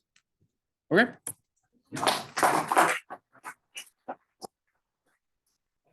And my son.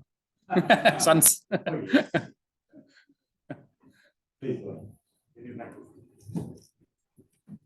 Thank you. Martin, you didn't mention it on your last line of the last slide, you mentioned Portugal. Yeah. And I would like to say that our last negotiation for the Common Agricultural Policy made by our Portuguese government is strongly penalizing the extensive and mixed systems and benefiting the intensive systems. So sometimes policy can do strange things. So this is something that should be like stressed out and shown that this is the wrong way of doing things, actually. Yeah. What we also look into, especially in the Portuguese case, is the hydrological regime that's really driving so the legacy of water resources and how that has driven policies in Portugal. Yes. But so yeah, really interesting. But we are still working on the Portuguese case. Yeah. The microphone cuts. So do you have a conclusion or a hypothesis as to why there's a nitrogen war in the Netherlands and not in Denmark? So even though I say that the livestock density is similar, it is more severe in the Netherlands. And then there's been this court. So in Denmark, I think that the discourse or how agriculture are framed. So no one has taken the Danish government to court, even though they could do the same as they did in the Netherlands. So it's not done. So there is also something about how agriculture is perceived in the general population, I think. It might come, that's also what we write in this livestock, in the Eurochoice paper, is that so we are, in Denmark, we are moving towards the Netherlands, how they are. So I think in the coming years, there will be some courts where, so some environmental NGOs will take the Danish government to court, because we are not going to comply with the Habitats Directive either, because of ammonia. But the Netherlands is just an extreme case. There's a more, it's only a part, it's like it feels only a Jutland, right? With the 17 million people, it's just an extreme Danish case. Denmark is still a rural area. We have there's more space, and we have had some historical policies, for example, the harmony rules. So there's been a relation with the manure applied and the size of the farms and how much field, and there's some differences. In that report we did for the PBL for the Netherlands, we describe all these differences and try to make a conclusion about that these differences in livestock density actually matters in the way that it's been framed. And then there is more environmental NGOs in the Netherlands. We only have like one or maybe two, but the other one is more climate. But we only have like one environmental NGO in Denmark. It's amazing. There's not like, so they have, I think they have enough on their table. So there's not also this about the power of different organizations in the different countries differ. But we're looking more into this to try to explain some of these differences. Oh, sorry. I'm not sure I'm allowed to ask questions, but You're not. Question. I wonder if political culture matters there, right? Yeah. Because I think that might kind of explain, right, why certain policies are negotiated in the public arena in one way or another, right? Yeah. The Netherlands is kind of interesting case there, right? Another places where protests or going to the streets, right? And it's part of that longer history of the country. I don't know. Yeah. So luckily we have that Duncan Liefering from Radboud University. He's a well-known scholar in environmental policy. So he worked a lot on how these political cultures and also what we call policy styles or policy influence how differences. So we'll definitely include that. And it's also part of the PBL report. They make a summary where they try to then look at different policy styles and policy cultures and how things are. So that's also part of the big report. Martin, yeah. You mentioned water quality crisis and the parameter you used was oxygen depletion. Yeah. I believe it was all surface water quality. Yeah. Yeah. And were there no other parameters measured? Why did you consider only an oxygen depletion? It's just been very much on the political agenda. It's based on it's the eutrophication issues. We have no. It's because of eutrophication, and we have some inner fjords, so it's very vulnerable, shallow waters where there's not so much flow, and in the summertimes we get these oxygen depletions, mainly because we have too much nitrogen going in from the farmlands. So the relation, it's very much. Tommy probably showed some figures on that the other day. I was chairing another session. So of course we also look at the groundwater and nitrate in groundwater, but at the moment it's really the surface waters, especially the coastal areas, because these are the ones that we are not going to comply with the water framework directive with. So we only have like out of all our water bodies in the coastal areas, it's only 5 out of 98 or something like that are in a moderate or good ecological condition, and they all need to be before 2027, right? So 95 or 96% of our water bodies are not in a good ecological, they're in a poor ecological condition. Only 4% are in compliance. Yes. Thank you. There's one up there.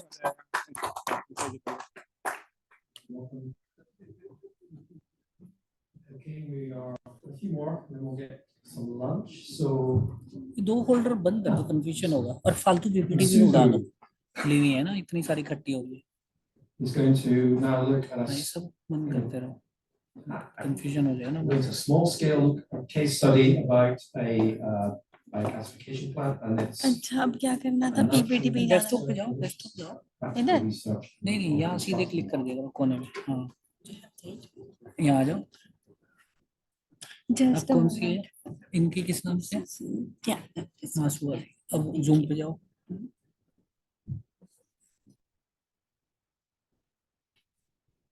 यही तो है मासू.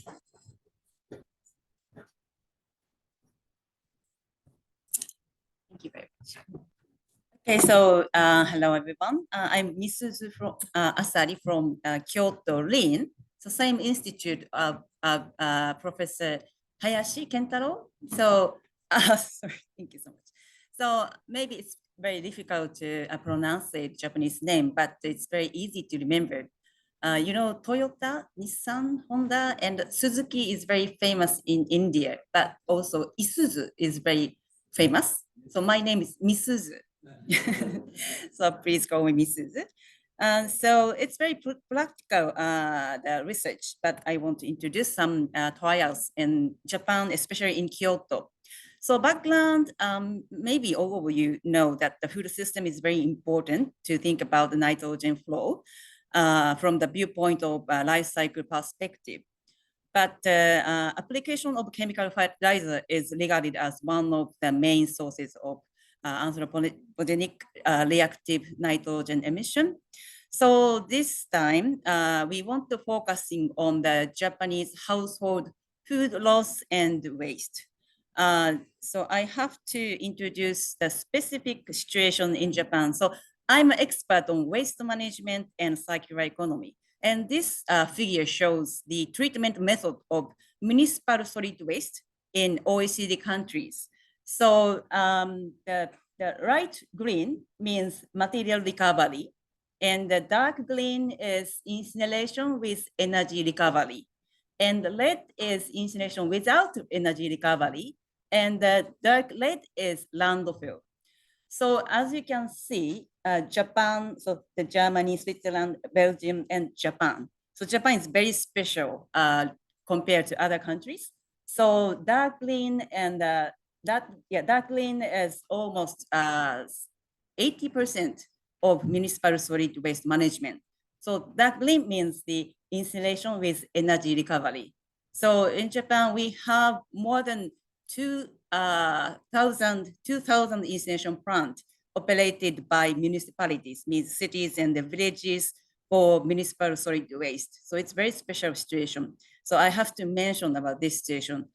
So we want to change this situation, not only rely on the incineration, but also, of course, recycling. And also this time, we are focusing on the biogasification. The objective is to tackle these issues, biogasification through anaerobic digestion of food loss and waste is suggested as one of the alternatives for treatment, and the alternative of chemical fertilizer. So it is essential to evaluate agronomic and environmental feasibilities of incorporating biogasification to food system and the life cycle perspective before practical implementation in local scale. So in this research, we aim to verify whether a nitrogen circulation system can be established by introducing a small-scale biogasification plant, treating food waste and loss, and utilizing obtained liquid digested as fertilizing material for agriculture. So this project is focusing on not only nitrogen, but also carbon footprint or a kind of development of mountainous areas. But this time I will introduce about the situation on nitrogen. So this shows the research method. So field is in Kyoto.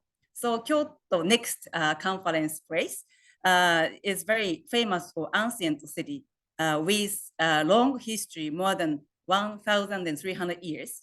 And this time we're focusing on the mountainous area, so-called Keihoku area. This place is also had very long history with the capital city, Kyoto. But this is mountainous area. So main industry used to be a forestry, but the forestry is now decreasing in Japan. So the population is also decreasing. So now,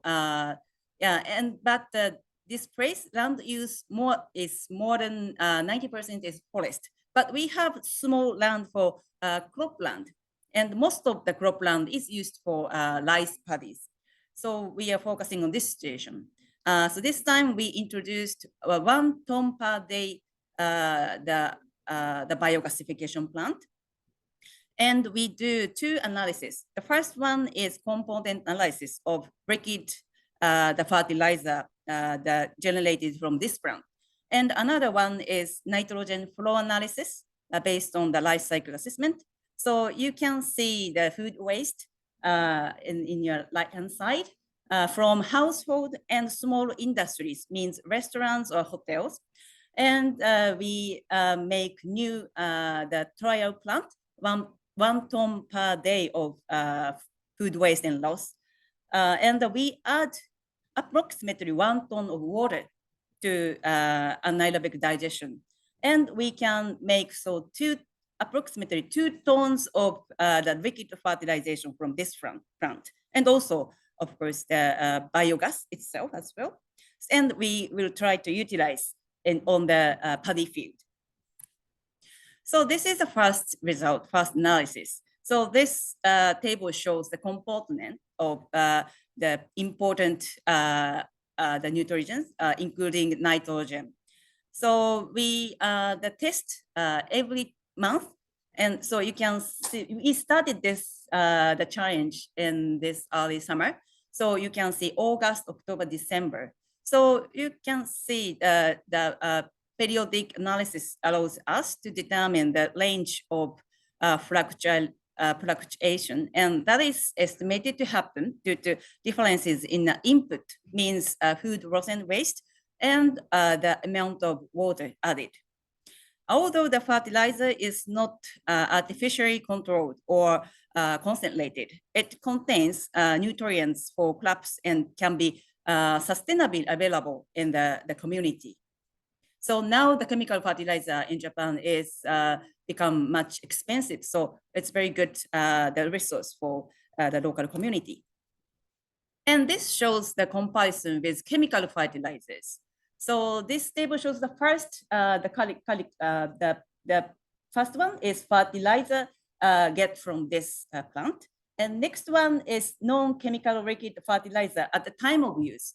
Last one is the original fertilizer, but it's to the concentrated. So maybe you can compare those two columns. So as you can see, the fermented fertilizer from biogasification plant have sufficiently high density of nitrogen and others when compared to density of non-chemical liquid fertilizer at the time of use. So it means it's very useful for these kind of communities. Unfortunately, this result shows the situation of reactive nitrogen emissions estimation. So you can see the figure. So the conventional means the current situation in many places means food waste loss is insulated. Yeah, and the next one is alternative. So this is our case study. So as you can see, the reactive nitrogen emissions from the system increased mainly by the field biogenic emissions, but we can control by the plowing after digested fertilization to the field. So we will try in the next trial. And also contribution of waste sector by NOx from biogas combustion is a little bit increased, but of course, we have another technology to control NOx the generation. So maybe we can manage this situation. And this shows nitrogen mass flow within the systems. So this is the current system with the mainly incinerate for the food loss and the waste. So as you can see under the figure, so for nitrogen wasted, much nitrogen wasted by incineration. And also to talk about the, and also required external nitrogen source generated in the current system. And balance on soil health is much bigger than the new one. So and this is our the research work. So less nitrogen pressure to system and also higher nitrogen use efficiency can be achieved. And this means sustained soil health. So this is maybe this is very good news for our new direction. So future plan is by, of course, so we have several weak points by introducing this biogasification system. And so we will try the next step. But at the same time, we have more bigger future plan. So by efficiently collecting food waste and loss and recycling it into the biogas and liquid fertilizer, we aim to use fertilizer in agriculture and sell the crops as blended vegetables in urban areas. Means the Kyoto city central parts, restaurant and hotels. And we aim to build a regional circulation the system, a kind of the balance of maintenance area and also the metropolitan area to connecting with this food system. Yeah, so I hope next time in this conference, maybe we can show our progress in Kyoto. Yeah, so thank you very much. Really nice example of recycling production at a local community. Some questions? Claudia, and then we'll go to Mark. Thank you for the presentation. I would like to know if you have looked at metal concentrations and the remains in medical products, sometimes as urban residues. Okay, thank you very much. So it's very important to control the hazardous chemicals and others to think about the circular economy. I think so. And we measure several hazardous materials like heavy metals, but at this moment we don't have, we don't find such, because maybe the collection of food waste from local people. So local people know we will use for agriculture use. So they are very take care of that kind of the contamination. Thank you. Mark. Yeah, so the other side of the contamination question is, presumably since this is from recovered nutrients, not only nitrogen, phosphorus and calcium, but a full suite of all nutrients which were in the food system. So my question would be, to what extent that you can demonstrate that because it's got a full suite of lots of micronutrients, it offers added benefits?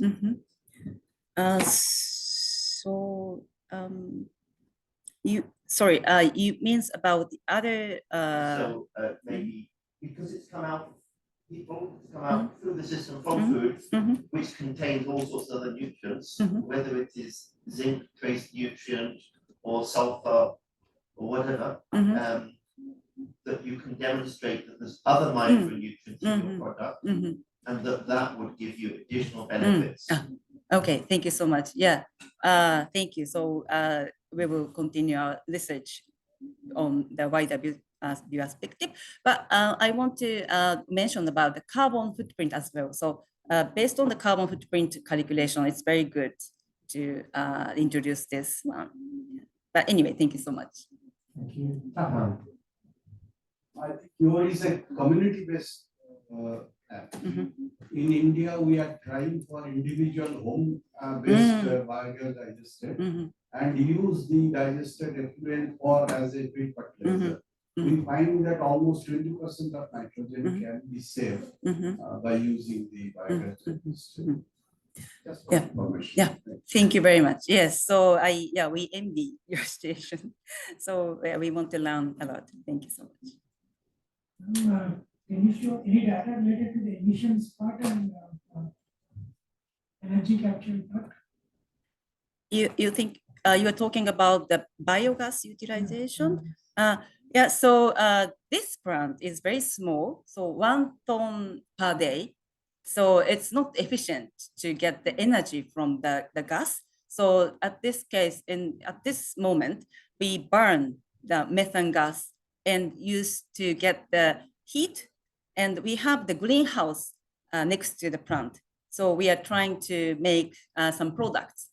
Yeah, but maybe over 20 tons the scale plant, maybe it's efficient to get some energy, so electricity from the gas.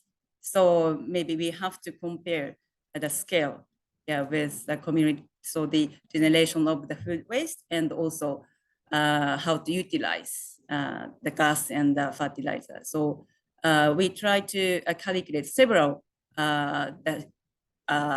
scenarios with bigger plant, smaller plant, etc. Yeah, so we want to share that kind of calculation in the future. Another question is like, is the waste subjected to any kind of pre-processing or any additives are being added? At this moment, yeah, we will do in the future. Thank you so much for your That's excellent. Thank you, Mrs. Thank you so much. We look forward to coming and visiting. Yeah, we are waiting. Yes, and also, yeah, and you can eat these vegetables in Kyoto. Thank you so much. Food. Just, yeah.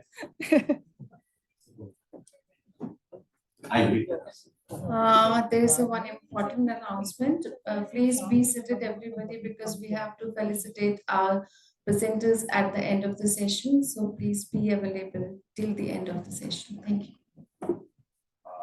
There was supposed to be an online condition of the knowledge works by Bao Jing Gu. She has not joined. That person has not joined. We have sent message 2-3 times, but there's no response. So I think we should move on with Casey. Okay. Okay, fine. The topic is using South Asian nitrogen top learning to inform other societal issues.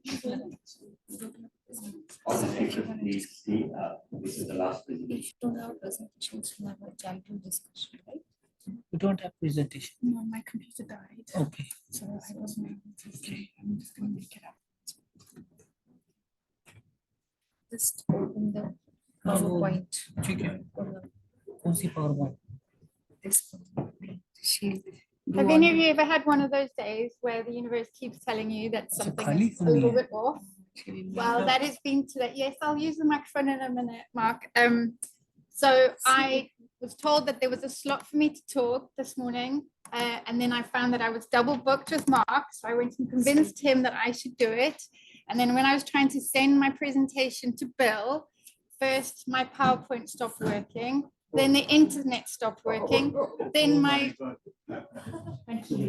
battery stopped working. So I was not able to send the presentation. I don't have my notes, so basically you're gonna have to put up with me. Okay. Yeah. I put my makeup on and I wore a dress. I was going to talk today regardless. Okay, so I was really happy to be involved with the South Asian nitrogen. Please speak to the camera. Your face will be Okay. I was really happy to be able to be part of the South Asian Nitrogen Hub over the last 5 years in 2 different jobs. And one of the things that we were trying to, well, the thing that I was supposed to be trying to do was get stakeholders involved in the South Asian nitrogen work, and particularly to try and get NGOs involved. And Roger's already talked about how difficult it was to get NGOs interested in this subject. But actually, one of the other things that was quite difficult to do was get the researchers in the hub interested in getting stakeholders interested. And I think that's quite an interesting point, because when I was talking about stakeholders, I was talking about NGOs. Whereas yet again, the universe is saying something. Anyway, however, when where was I? So when we were talking about stakeholders, I was talking about NGOs. When researchers are talking about stakeholders, and I must say, I'm not a doctor. I'm not a researcher. I'm someone interested in making things happen. So I'm talking from a very different perspective to most of the other people who are here today. But to researchers, stakeholders are often the people that they are doing their research to, or they are getting results from. But there is this slight kind of disconnect.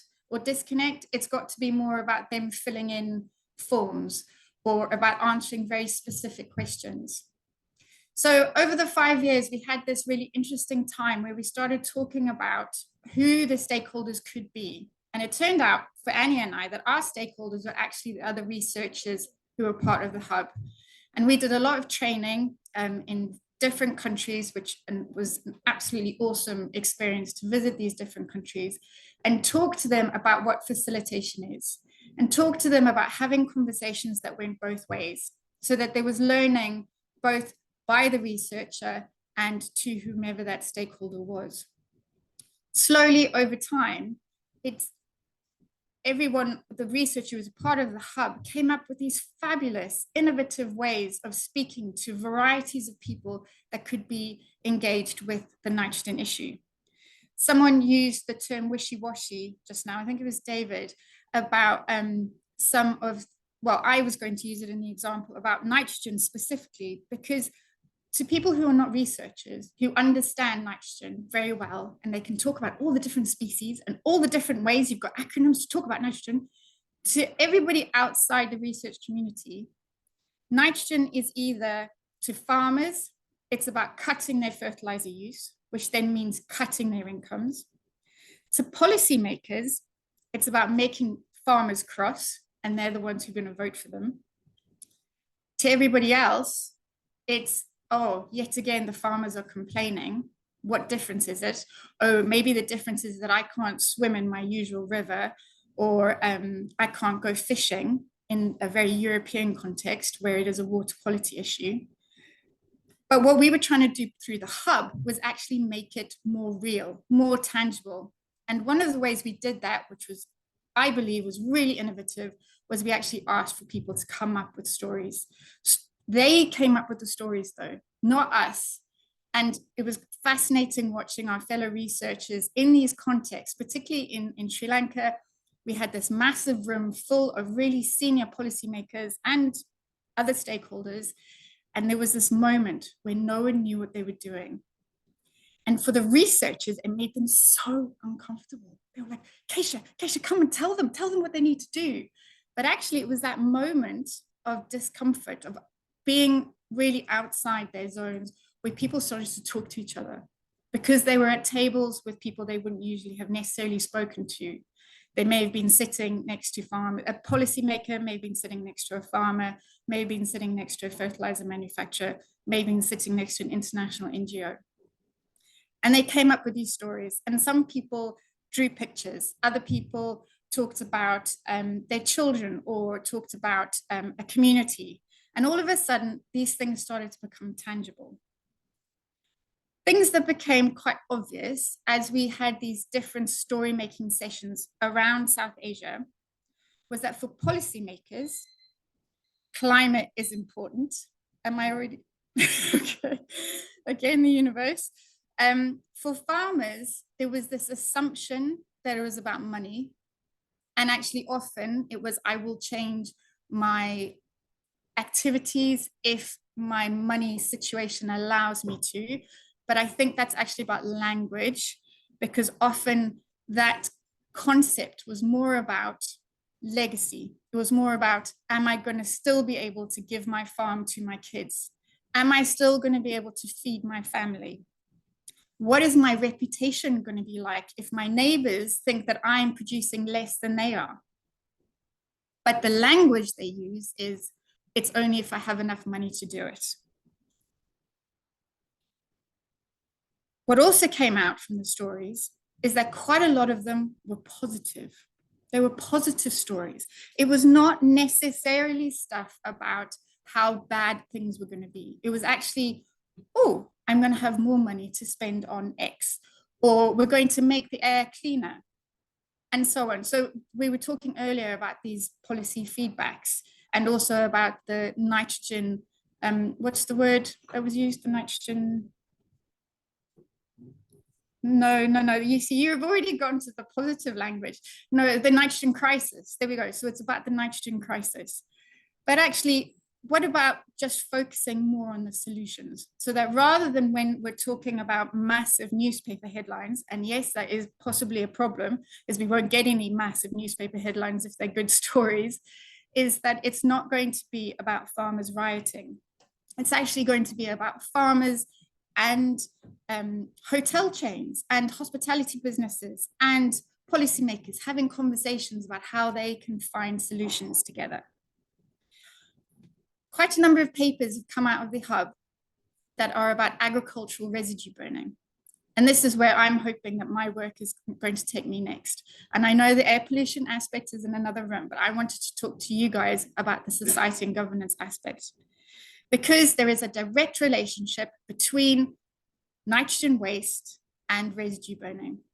The more residue that's burned, the more nitrogen that is needed to be applied. And you also have similar stories about complexity. The air pollution is a really complex issue with a lot of the cities going on about how their air quality is awful, whereas the residue burning is happening in the rural areas. So there is this disconnect, just like you have with water quality and nitrogen waste. Both are also just part of a much larger problem. Agriculture is not the only issue in terms of nitrogen waste. Agriculture residue burning is not the only issue in terms of air pollution. Both have technical solutions that we know about. Both have a range of stakeholders. And both have tried both policy and regulation, and it's not currently working. Apparently, Indian farmers are super intelligent, and I know that all farmers are super intelligent because of what they manage to do on a day-to-day basis. But in those provinces, and I hope people can confirm if I'm right or wrong, those provinces where they've burnt agricultural residue burning, the farmers wait for the satellites that are tracking those fires to move over before they then go and burn their crops. Okay, so regulation is not going to work. So this is what my next job is going to be, is taking what I've learned from the SANH hub and using it to tackle another issue, but a completely related issue on air quality. And I'm hoping that maybe you can engage that in your stakeholder engagement and also in your policy and governance work too. Any questions?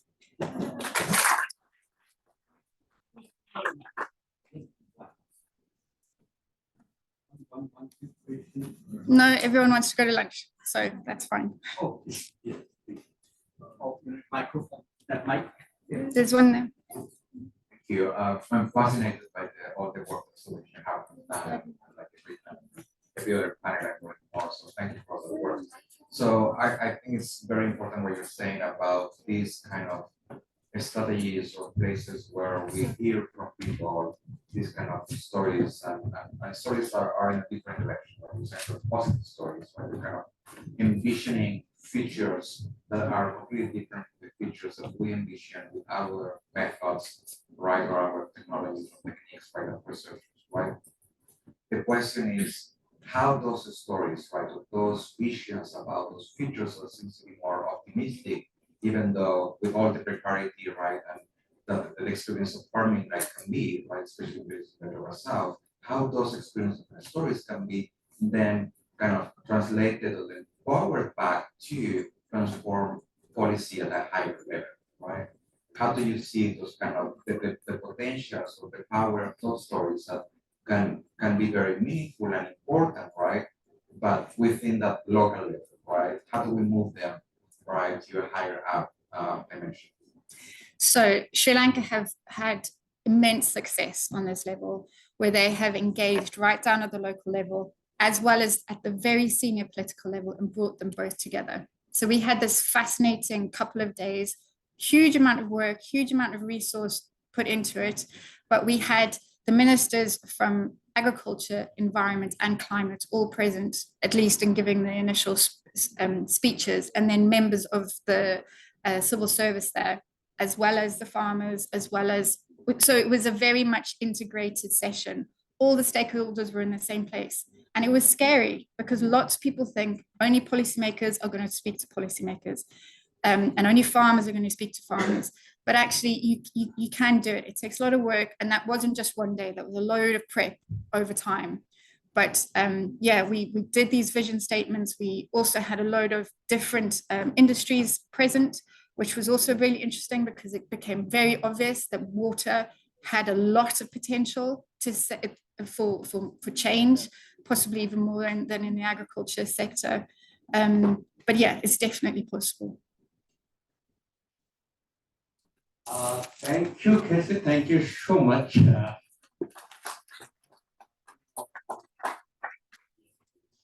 Okay, I first would like to thank to all our wonderful speakers for their wonderful talks covering the different aspects of the society and governments in different sectors, both the farmers and the beyond the farmers. Thank you so much. Now I would like to call our chairs on the stage to felicitate our presenters. Please come onto the stage, Dr. Subodh Kumar and Dr. Ben.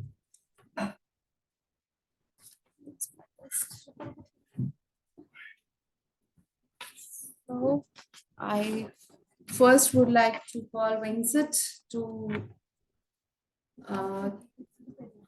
receive it on the behalf of Kargale, his token of appreciation for the presentation.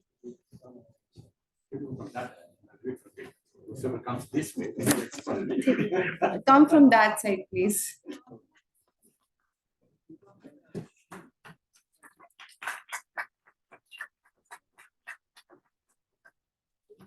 Now next is Roger. Please come onto the stage and receive your token of appreciation. Please wait for the photograph for a minute. Next is Tommy.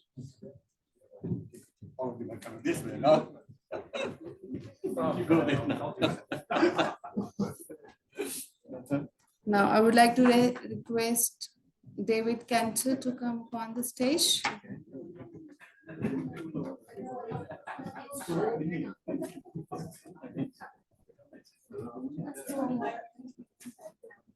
Our next speaker is Martin. please come onto the stage and receive your token of appreciation.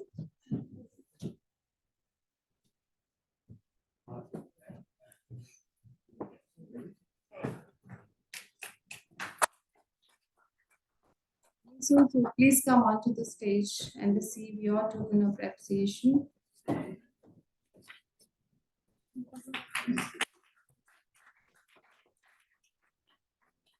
Now it's chance for Casey to come upon the stage. Now I would like to request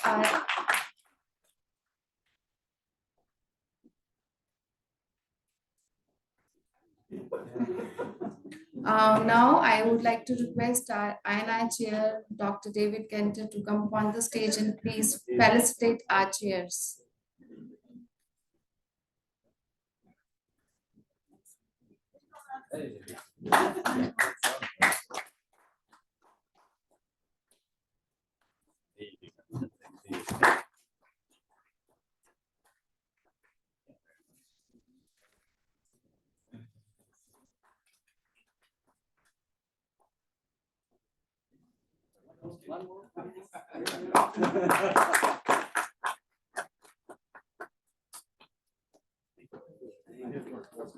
So thank you everyone. Now please join us for the lunch in the main auditorium. We did a swap today, so Keisha has given hers. If you want to hear, which was planned for now, but it's now going to be at 3:20 in the air pollution session Yes, about yes. nitrogen and cosmology in the ancient world.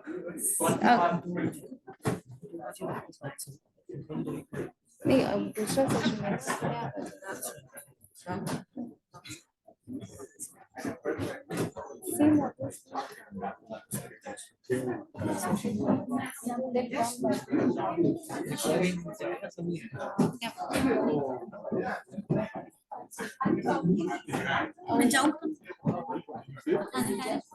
अच्छा उनका cosmology वाला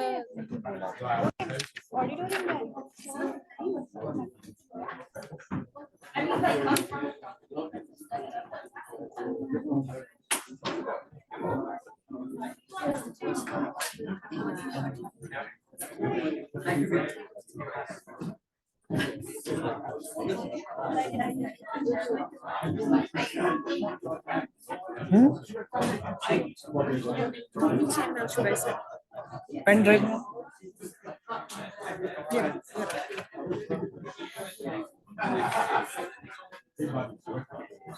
team हम तो नाम से ही कर रहे हैं वैसे 1 2 3 फायदा नहीं है अपने आप आएंगे लोग हाँ खुद ही आते हैं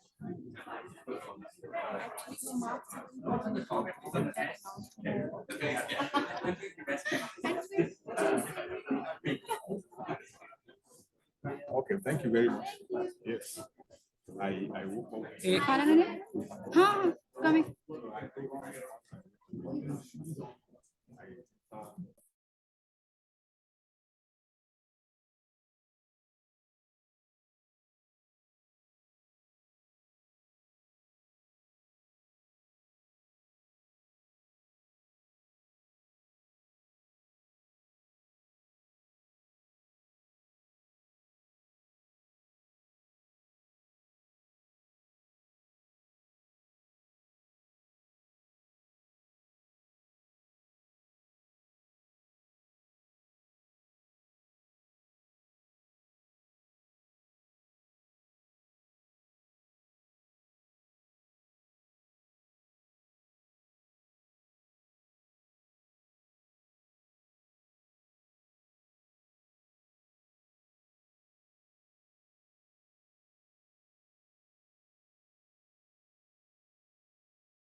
सुन अवनीश दूसरी चेयरपर्सन का नाम बताओ।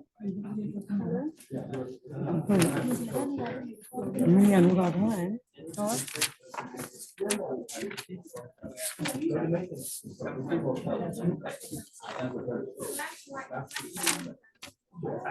Roger Jeffrey.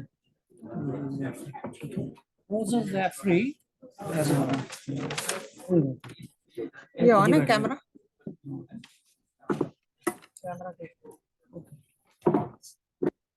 Good afternoon to everyone. Now we are going to start the session and the topic is society and governance. I would like to invite the chairpersons, Mr. Roger Jeffrey and Mr. Anuradha. Can you please take over the session, sir? I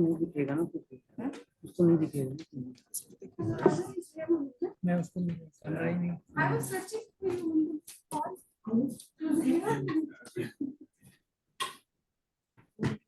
on the phone. Okay.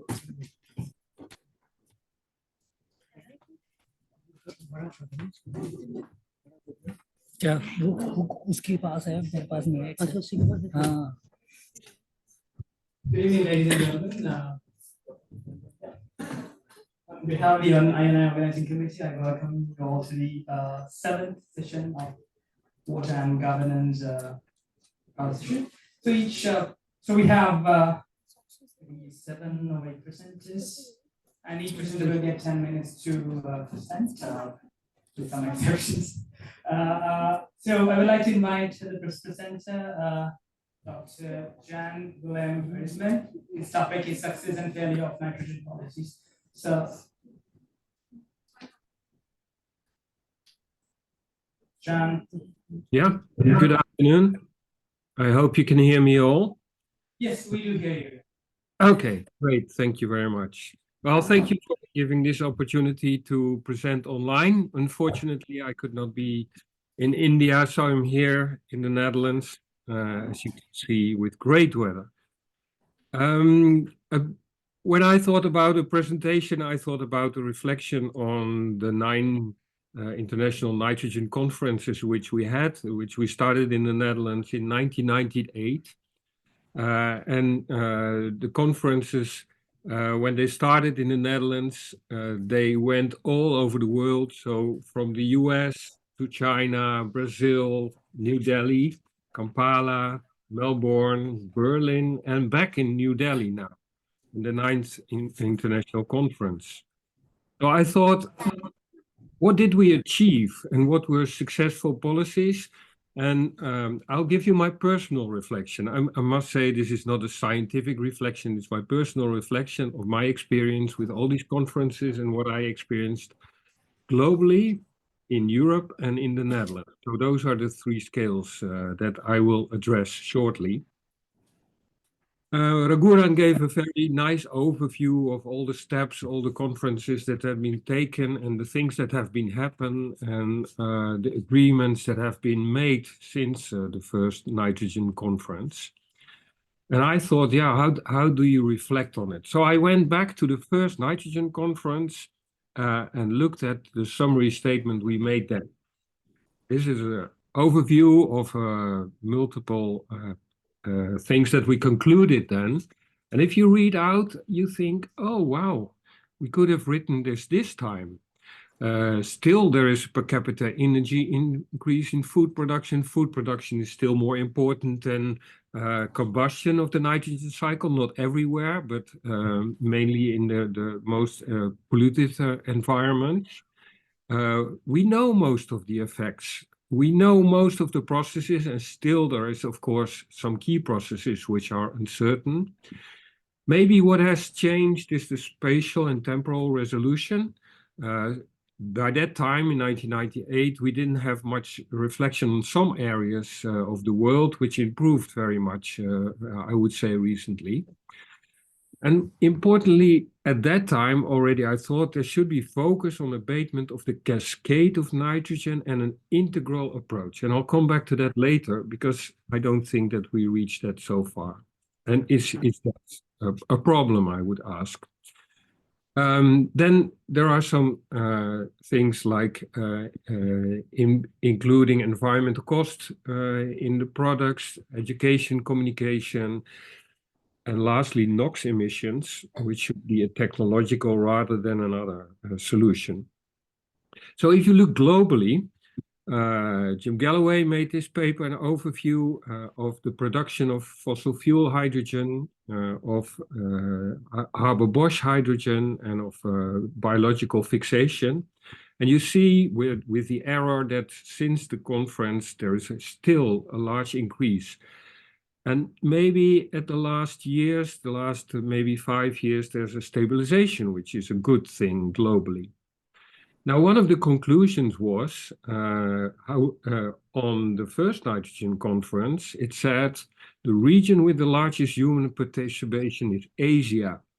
So the nitrogen problems will be greatest in this region unless you take action. Well, see at the orange part, which happened since 1998, there's an enormous increase in the nitrogen globally on the Asia. So the first nitrogen conference conclusion did not have much effect on this increase, I would say. So how about Europe? In Europe, we have several policies. We don't have an integral policy on the cascade. We have food security policy, for example. And if you look at the cascade from nitrogen sources to air pollution, biodiversity, waters, and climate change, etc., there are important directives, and I think they are very important related to nitrogen. It's the Air Quality Directive, Habitat Directive, which is on nature protection, Nitrates Directive, which is part of the Water Directive for nitrates in drinking water, in surface water, and in groundwater. The Water Framework Directive for the pollution of seas and also in estuaries. And then, of course, there's the Paris Agreement for Climate Change and Montreal Protocol for N20 also. So for the different aspects in the cascade, there are different policies. Did that work? Well, I'll provide two examples. This is a very difficult graph, but it shows the ecosystem area which is at risk due to nitrogen deposition. And there is a increase in the area that's polluted from 85% to 72%, and it changes all over the countries, some more than others. So there is a small decrease in the area that has critical load exceedance. So there is improvement, not so much. On the waterways, especially if you look at the estuaries and the river outlet to the North Sea, for example, or the Baltic Sea, there is much improvement. So there are large reductions, but still they are well above the critical limits for eutrophication and for ecological damage. So if my reflection on the nitrogen policies, I would say that the targets for nitrogen oxide will be met, especially because of the relation with the climate change targets, I would say, in their policies, changing energy, etc. But for agriculture and Natura 2000 and the water quality, it will not be met. We don't have an integrated policy. So what is the positive impact?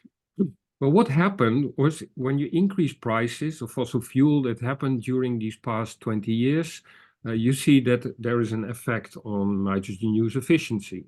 If the fertilizer prices go up, then the use goes down. So there's an improvement. But it's temporary and it depends on the market prices. What's more important, I think, is the standards that were set by these different directives. They really worked, especially if you look at trucks and cars, for example, or in industry, but also partly in agriculture. What had no or little impact is the Common Agricultural Policy, not for environmental aspects. So a large money from the European government goes into the CAP and the Common Agricultural Policy, But there were several assessments, and it didn't contribute so much to environmental protection. I must say that was not the primary first target in the beginning in 1998. That changed over the last years. And education, stimulation, and subsidies, large examples are that there is no or limited effect on the nitrogen use. So that lead to Martin Wasse, who wrote a paper in Nature and said we need a nutrient directive in order to really make progress on nutrients. So how about this nice country where I live in, the Netherlands? Since the 1998 conference here in the Netherlands, so that's the green part, you see two things. One is the outlet, so the pollution of nitrogen to the Dutch coast, the emissions to the air and the surplus, they reduced drastically, especially on the terrestrial system with, say, 40 to 60%. So, but that was policy already before 1998, which was implemented. And the good thing is the orange bar, the orange line, which says that it didn't reduce the nitrogen output. So if you take that representative for the output of agricultural production. So we did reduce, but we didn't decrease the production. Then in 2019, we had the ruling of the State Council, and that changed the situation on nitrogen policy, because if you looked at the graph before, since 2000, 2005, there was a stabilization. But in 2019, there was this verdict of the State Council, which said that the nitrogen policy at that time did not work to protect Nature 2000 areas. Now, Nature 2000 areas is a network of areas in Europe which need to be protected for biodiversity. The focus is on these areas, but the Habitat and Bird Directive actually, in the legislative part, is for protection of biodiversity all over Europe. So these are example areas which are obliged to protect. And this is transitioned in a Dutch legislation. We had this programmatic approach, which was got a verdict by the State Council, which didn't work well. And the Netherlands has a really bad situation if you look at these conditions of the Nature 2000 areas, and these are all the European countries. The sources did decrease. I showed that in one of the slides before. You see that agriculture is the largest part, the dark part of the blue lines. And what I said, since 2005 or 2010, there has not been changed of these sources and emissions to the atmosphere. And the Netherlands is still the hotspot. If you look at the number of animals, whether it's pigs or cows, whether you look at the pollution of groundwater, surface water, nitrogen deposition, the Dutch are, together with the Flemish, the Danish, the northern part of Italy, and Brittany in France are the large polluting areas in Europe.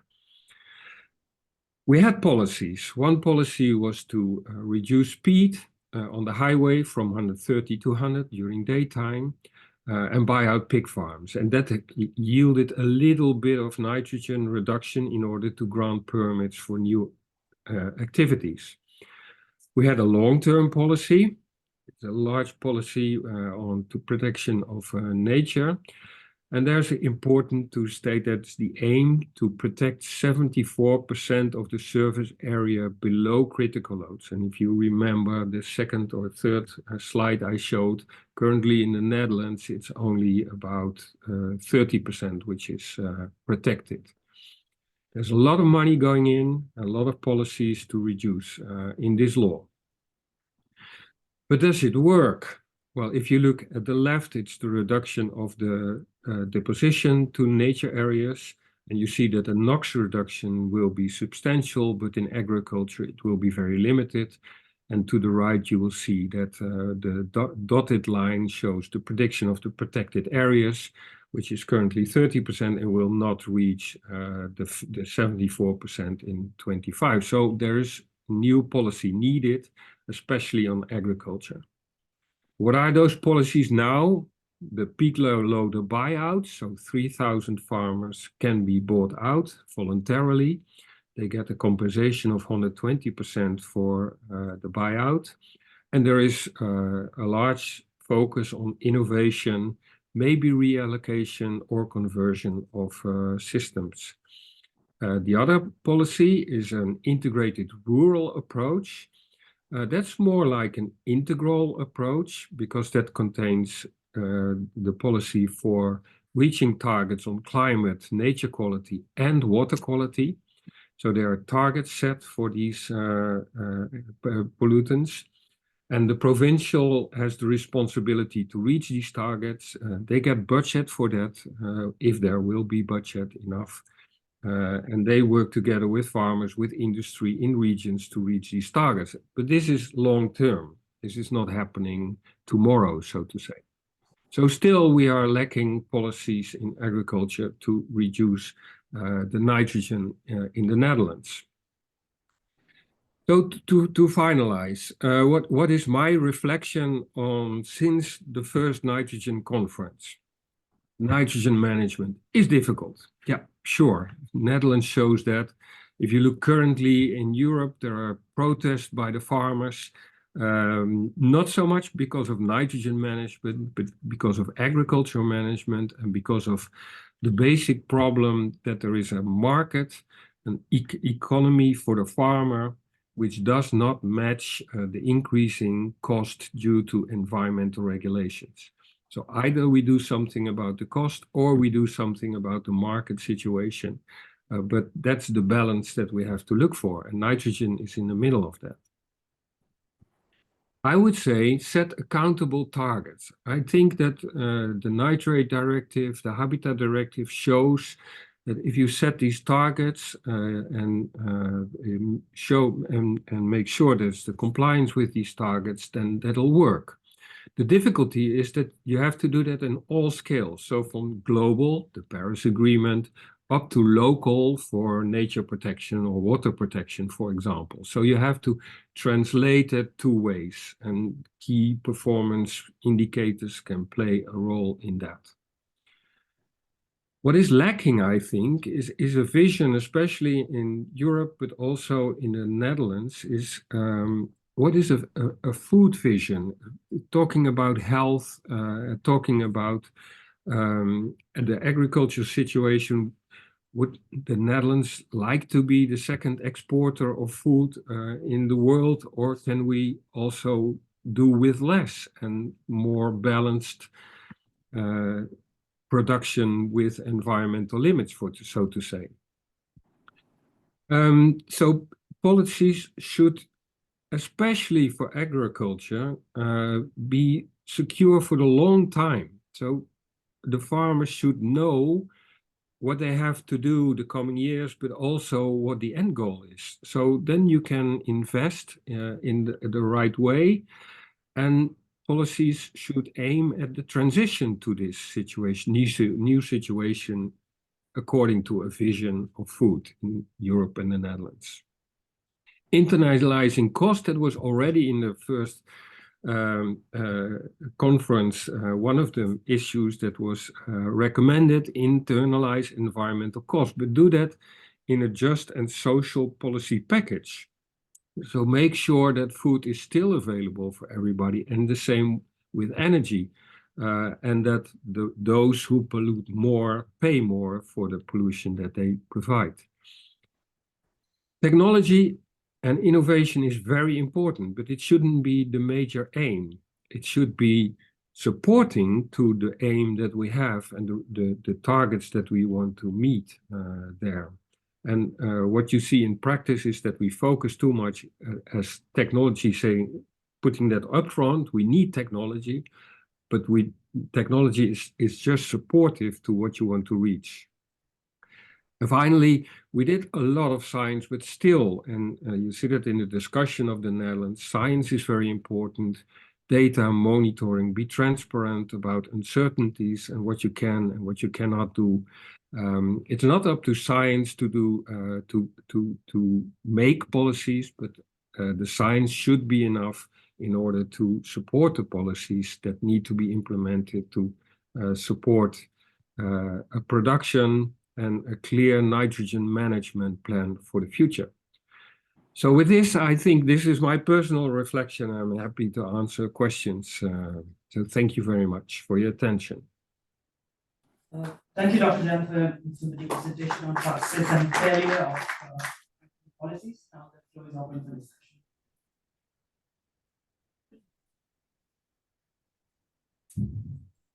Hi, thanks for the presentation. I was wondering, what role do you think the awareness, or perhaps the lack of awareness of nitrogen issues and the rationale behind some nitrogen policies with the public has on the success or failure of those policies? Yeah, thank you for this good question. And I think awareness is very important. But if you look at the Netherlands, when does the public become aware of a nitrogen problem? It doesn't affect people itself. Only in the Netherlands, when you need a permit for building houses, for example, then you think, there's a nitrogen problem. But otherwise, it's too far off of the public. And I'm not sure whether, well, of course, the public needs to know about nitrogen, the effects, and I think that's improving. But of course, in the end, it's the translation in policies and the policymakers who are responsible for translating that into new policies. And of course, they are selected, especially the policymakers. But so yes, it is important, but it's not the major driver of changing the policies, I would say. I think we can entertain one last question. Yes. Yeah. Hi, hello, this is Hans van Grinsen, who you know, I think. Hi, Hans. Hi, I have a question. I mean, everybody is agreeing that one of the reasons that farmers are upset now is that policies don't provide long-term income security. And there's several ways to improve that, but both, either you do it via prices or via subsidies for providing public services. But both of these directions, they're not really working because European rules are very sensitive about subsidizing farmers for services, and consumers are very sensitive about increasing food prices.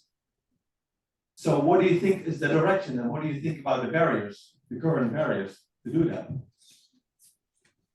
Yeah, that's the golden bullet answer, which I don't have, because I fully agree. This is mainly the part of why we cannot make progress here. But there are several ways out, I would say. But one, what you could think of is, why should food be a market product? Especially, why should healthy food be a market product? And of course you can, and that would also be more like a just policy for people. If you think only part of the food, especially the healthy food, you provide that in a way which is not on the market, and the other types of food put it on the market, the same probably holds for energy. There should be some sort of basic access to energy. And you have to think about policies, how to arrange that. So I would say do part of the healthy food on the market, not on the market, and the other parts of the food, do it on the market, and the same with energy. That would be my way out. So thank you very much, Professor Erisman, and I think we move on to the next panel, next presentation. I hope you're able to join us. You don't have to leave immediately. Okay, thank you. Bye. Don't fall into the canal behind you. Okay, so the next paper is not going to be delivered by but we do have aspects of marine. While they're doing that, I just thought what we need is an approach. Like we have approach climate justice, we should have approaches to nitrogen justice. Have you submitted your this one? Nitrogen justice is the way forward. Video on करो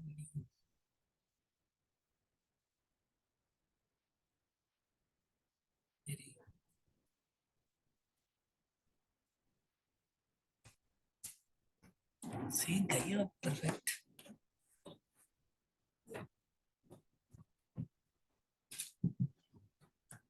Bismillahirrahmanirrahim. It's Bismillahirrahmanirrahim. Assalamu alaikum and a very good afternoon to you all. My name is Fatmat Fairuza and I'm working for SANH at the Maldives National University. So this is a paper by Dr. Olivia Rendon. She is from PML and we at MNU assisted her in data collection. They are Zian Abdul Rashid, Amnat Shahla and Zamila Ahmad. So we did a study on managing marine pollution in the Maldives, preferences and trade-offs. So our focus was on connecting sewage pollution and coral reefs. So excessive nitrogen can lead to degrading air and water quality, so which then affects ecosystems and human health, biodiversity and livelihoods. And coral reefs have been worth of 2.7 trillion US dollars per year. And for Maldives, we have the 7th largest coral reef in the world. So it's very important for us to focus on how to protect them from any type of pollution. So some of the major pollution sources are fishing and non-climatic pressures on the world coral reefs. Water pollution, especially nitrogen pollution, reaches the coral reefs mainly from sewage, industry, and agriculture. And sewage pollution causes many negative impacts on coral reefs, excessive algal growth, as you can see in the bottom picture there, and reduced coral growth, coral disease, and coral death. And this can also exacerbate with coral bleaching events even. The top two pictures, you can see that's a point of raw sewage outfall in one of the islands that we went to. So this is a map of Maldives. As you can see, our land area is very small. It's 99.6% sea area. Our land area is equal to around 298 square kilometers. It's very small. So we depend on the sea for most of our livelihood, like food, transport, fishing, and tourism. But the marine environment is threatened by climate change, overfishing, and pollution. Thus, I'll be giving the objectives of the case study. So the first point was to determine the perceptions of ecosystem services provided by the coral reefs and explore residents' knowledge on the impacts on coral reefs, including nitrogen pollution. And 3, to assess the preferences and trade-offs for marine pollution management. So we took a multi-method approach and we conducted a focus group discussion with focused on 5 groups. So they were all from 3 different islands. So the first tool we used was a questionnaire. It was based on how to measure socio-demographics, sea use and dependence, tourism, and reef use.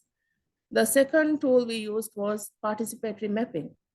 We asked the participants to mark the reef extent to their knowledge and the condition, threats, and ecosystem services.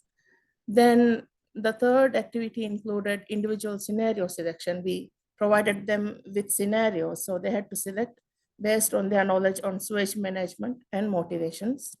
And lastly, we ended the discussion with a group discussion, understanding the motivations and trade-offs. This is the reference that we focused our study on. Sorry.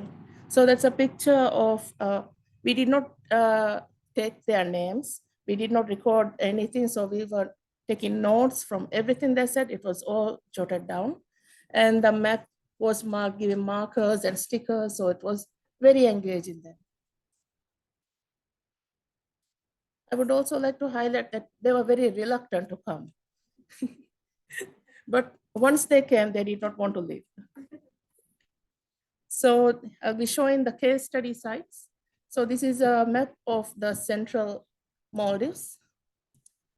This is the island of Tordu. Maybe some of you might have been there. So this is an agricultural island, but now the medium is growing for beach tourism.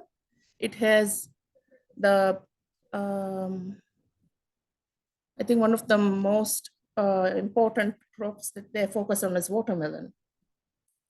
And then this is Vinigili. It is in the central, close to the city area. So, but it is also the smallest island from our selection and focused on local day beach tourism. Even locals go there, even tourists go there. And then thirdly, we took Digura. It's in the south of the central area and smallest, I mean, medium size compared to other islands. And it has a marine protected area for whale sharks. So from the questionnaire, we were able to determine that almost all the 5 groups had the same, almost the same age group. Education level wise, 2 groups had university level education participants, and main income source wisely, men were more engaged in water related activities. And for women, it would be ideal, I think, because women are more restricted when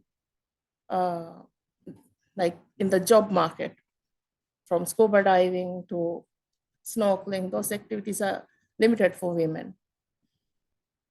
And then the HH stands for household marine income. It is mostly the same for all the focus groups. Then the percentage of participants in C in the last 7 days was also the same almost.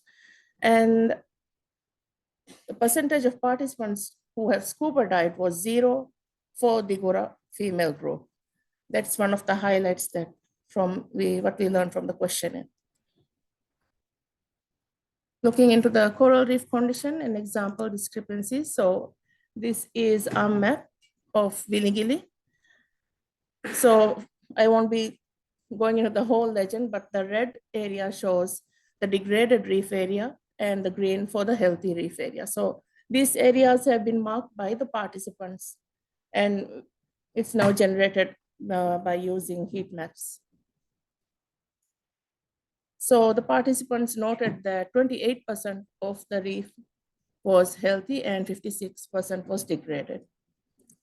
This is a map of Tordu. You can see some differences from the colors. They have marked differently for men and women. So there's a huge difference that women believe that 6% of the reef is healthy, while men believe 38% is healthy. So in Vigora, it's really the same for both the groups, men and women.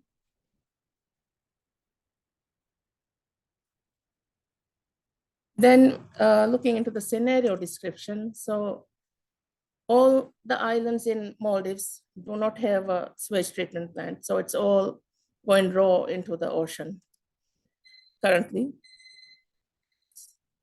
Okay.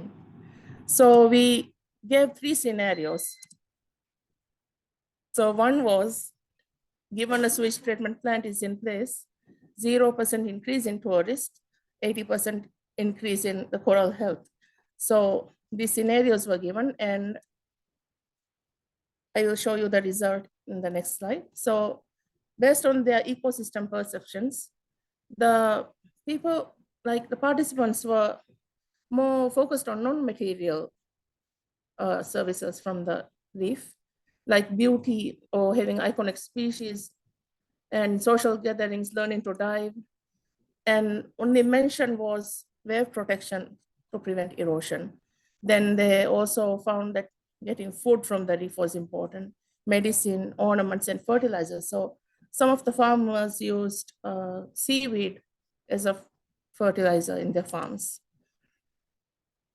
So contradicting to their awareness level of the coral reef, most of them said plastic pollution was the main threat to the coral reefs. And for Vilingili, sedimentation due to coastal development, because currently there is a bridge going to be connected between the central island. Then positively, everyone was thought of positively towards tourism because we had only female members for the Binigiri group turn up. The men were not able to come, so we are unable to give 100% for this. This is a picture of degraded reef in the coastal area. So it is, what we found out was mostly everyone from the participants, they agreed that pollution from sewage was not so much mentioned, and only one mentioned from agricultural fertilizer, like pollution. So this is a graphical presentation of the trade-offs of marine pollution management. And scenario 3 is where the most, Brian, okay. So there is, from the participants, 31 participants, we were able to understand that there is a widespread awareness on the post-state of coral reefs, but there is a lack of awareness on what are the threats to the coral reefs, and especially related to nitrogen pollution. And mostly people understand everything related to aesthetics. And mostly everyone preferred balancing tourism growth and conservation and maintaining current tourism numbers for conservation. And the participants also mentioned that it's inevitable that the damage condition of the reef. So they focused on like rehabilitation ways to manage everything. Thank you for your presence and attention. That's a picture of our group traveling.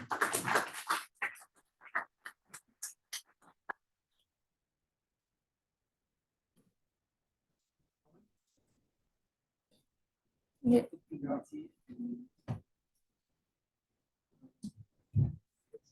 Hi, Fatima. It was very nice presentation. Yeah. As far as I have noticed, you have discussed a lot about the marine pollutions and threats to the marine living bodies. But I would like to know if you tell me something about the policy actions that your government is exactly planning to control this. If you can just give light towards that aspect also. Oh, this is just a summary of the findings I just presented. So probably it's in the report, which will be done by the mid of the year. So I hope I can answer by then that question. Yeah. Anybody else? So can I ask a question? Yeah. So you ended on a very pessimistic note, but I wondered if you then introduced any awareness campaigns, education activities to try and see in what ways people's understanding of threats to coral reefs can be changed, so they understand perhaps a little more about the role of nitrogen pollution. Yeah, some of the participants, we have already met them while we went to collect water samples from Toddu during December and November. And every time they'll ask, when will the results be available? So they're looking forward to it. So Dr. Olivia mentioned that she will make leaflets with information for each island separately and distribute them. Hopefully it will raise awareness on the issue. Very specific. Specifically. Yes. Yeah. Each island is different in context. Yeah. Okay. Anybody else? Yes. Thank you so much for the presentation. Super interesting. And don't worry if you can't answer this. It's just because you gave us some insights already. You were saying that you've been interviewing women and interviewing men, and whether you actually came across any sort of differences in what was coming out from the particular groups. You can comment on. Yes, there were some difficulties to answer because one participant was a council member, the others were divers. So they had back and forth interactions. They were intimidated to answer honestly, but overall there was a friendly conversation going on. It's a small community, everybody knows everyone. Generally, yeah. Yeah, yes. Good. Thank you very much. Thank you so much. And I would like to have a small sentence. Thank you so much, INI and Sanaj, for giving me this opportunity.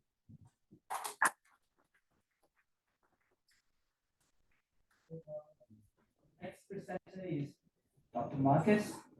He's going to present on developing reactive nitrogen boundaries on national and regional scale.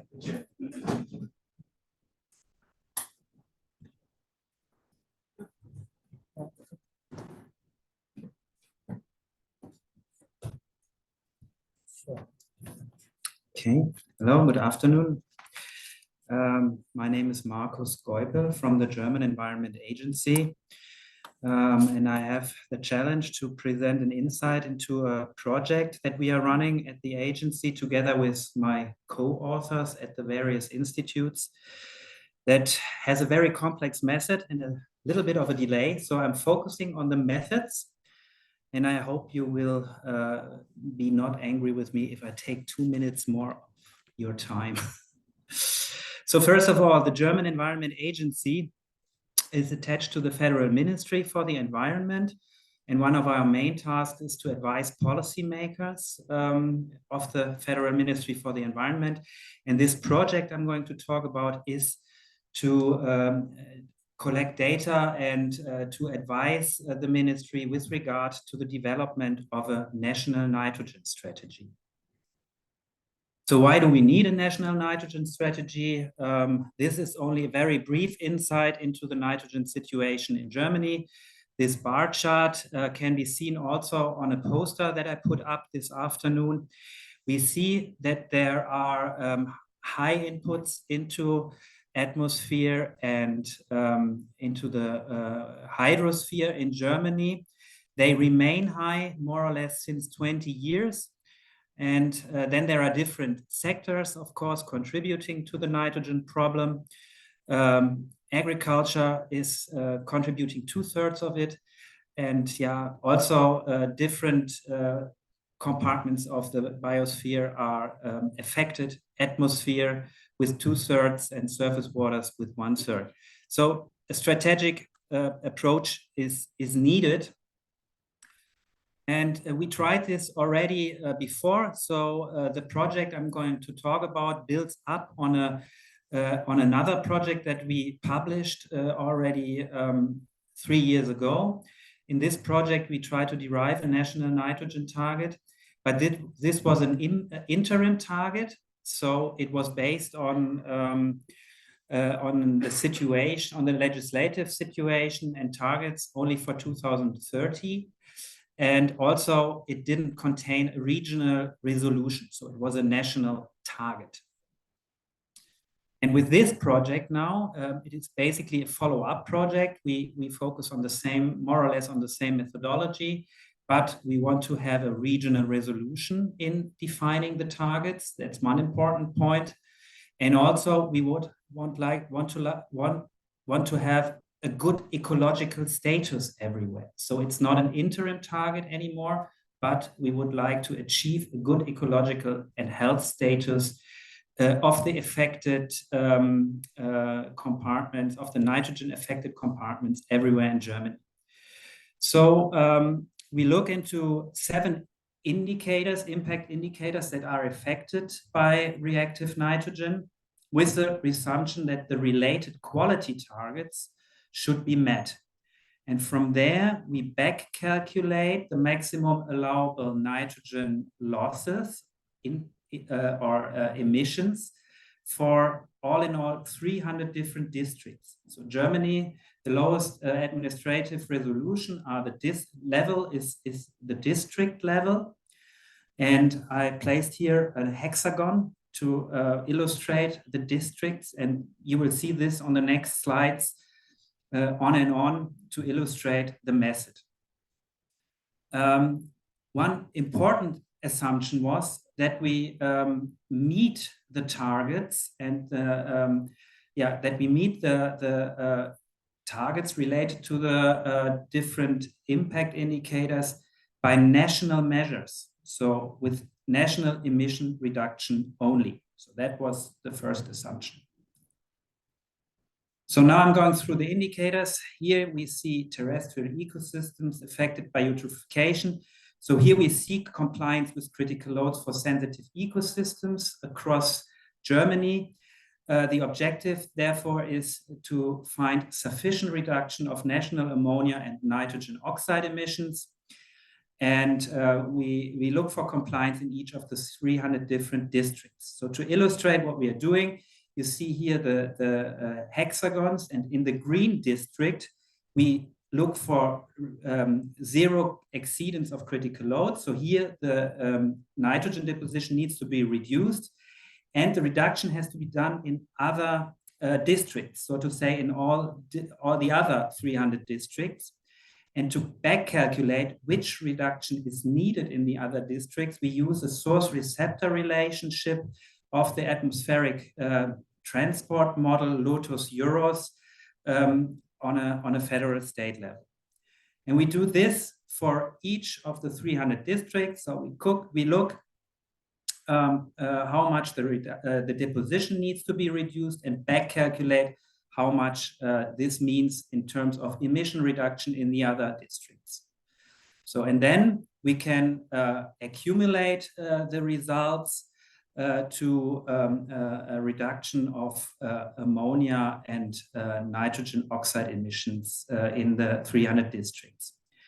And evaluating this, or preliminary results of this show that to achieve critical loads everywhere in Germany, the needed emission reduction exceeds the amount of nitrogen being emitted in Germany. So we also need emission reduction in the neighboring countries of Germany to achieve the critical loads everywhere, even under different scenarios. So the next indicator we take into account is coastal ecosystems affected by atmospheric deposition. Here we see compliance with critical atmospheric inputs for coastal ecosystems. And also here, the objective is sufficient reduction of ammonia and nitrogen oxide emissions on a national level. So this is basically functioning in a similar way. We look at the coastal ecosystems in the Baltic Sea and estimate how much we would have to reduce the deposition here. And this is then transferred via the source-receptor relations of the Lotus-Euros model to the needed reductions in the districts. This is done also for the North Sea. And then we can again accumulate the results of this calculation to overall needed reduction of NOx emission and ammonia emission. The next indicator we look at is coastal ecosystems affected by the inflow with rivers. Here we seek compliance with the critical concentrations in the river mouths. So for the North Sea, this is 2.8 milligram of nitrogen per liter. And for the Baltic Sea, this is 2.6 milligram of nitrogen per liter. So the Baltic Sea ecosystems are slightly more sensitive than the North Sea ecosystems. And then with the MORE model, we can back calculate which concentrations are allowed inland, so along the rivers. And this is done taking into account retention of nitrogen. So along the rivers and inland, nitrogen is retained. And in the end, it leads to the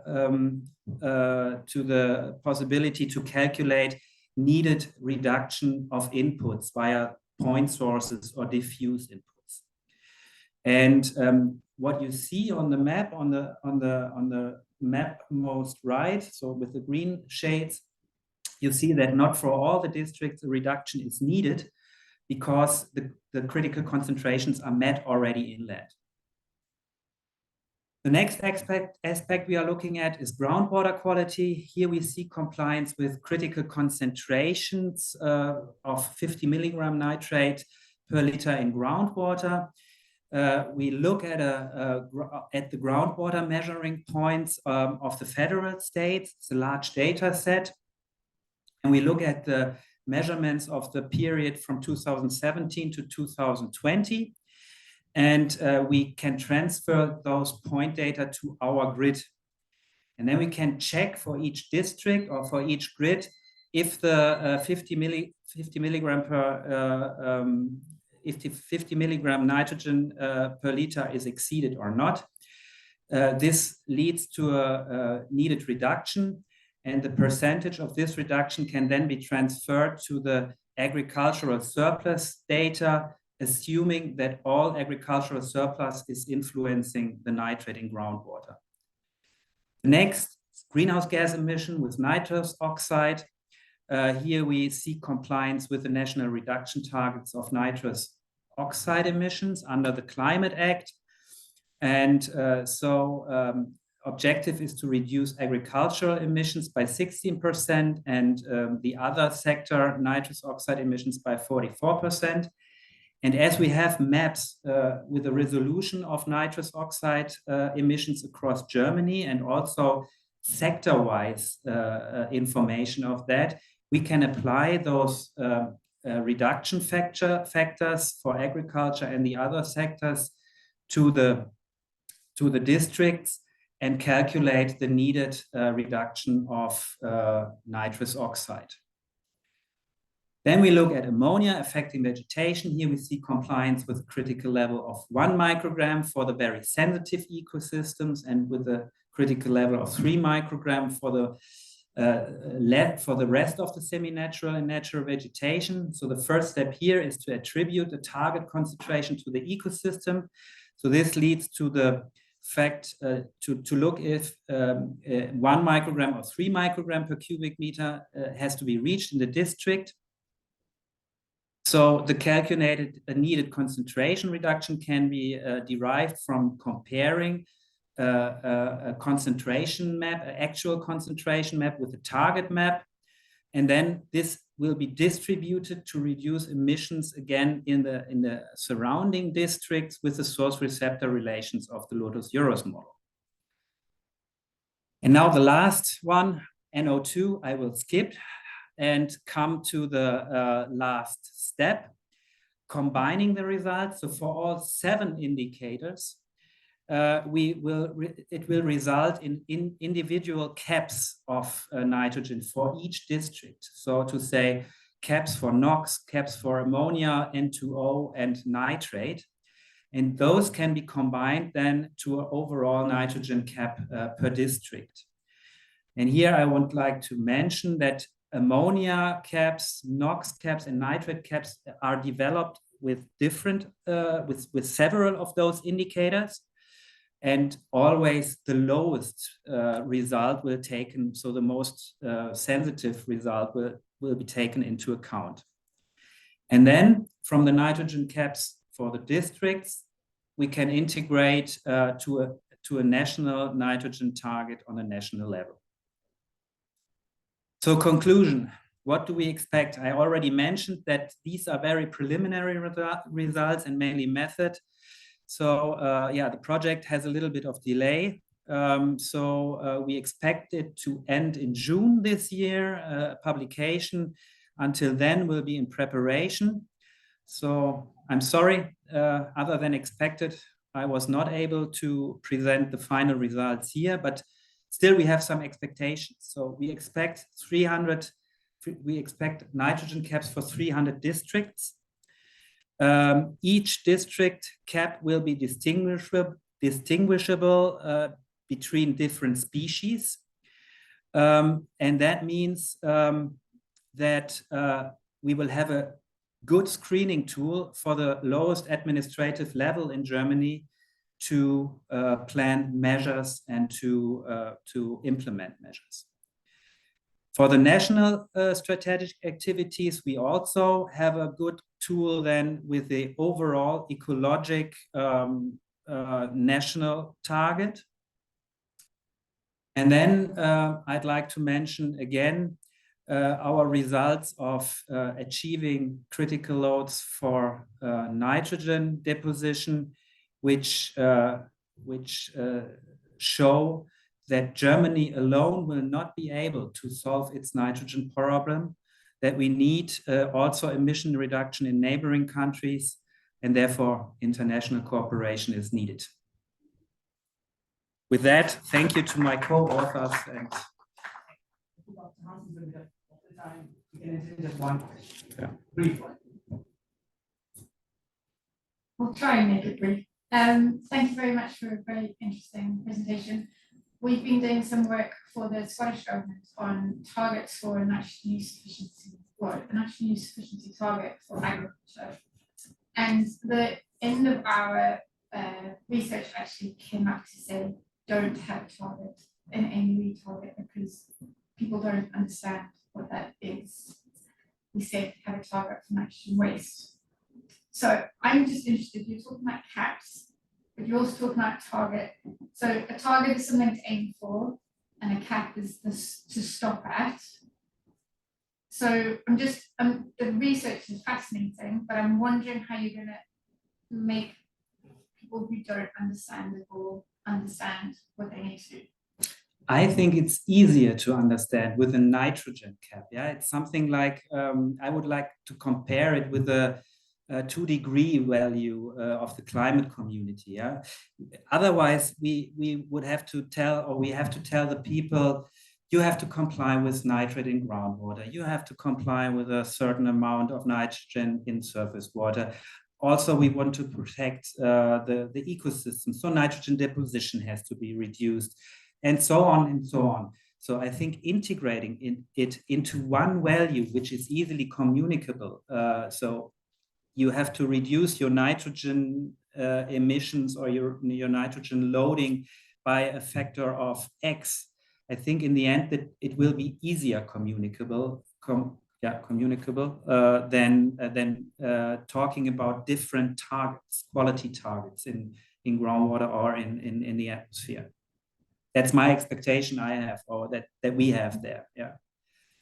So questions you can reach to Dr. Hans during the coffee break. Okay. Dr. Marcos. Okay, so the final presentation, as far as I know, but in front of me now, so that's that, I can't possibly pronounce that. Grinsven. Grinsven. Good. And you've got a nice short title. Derivation and global application of generalized function for long-term nitrogen responses of yields and end budgets for cereal cropping systems. Yeah, we've seen that.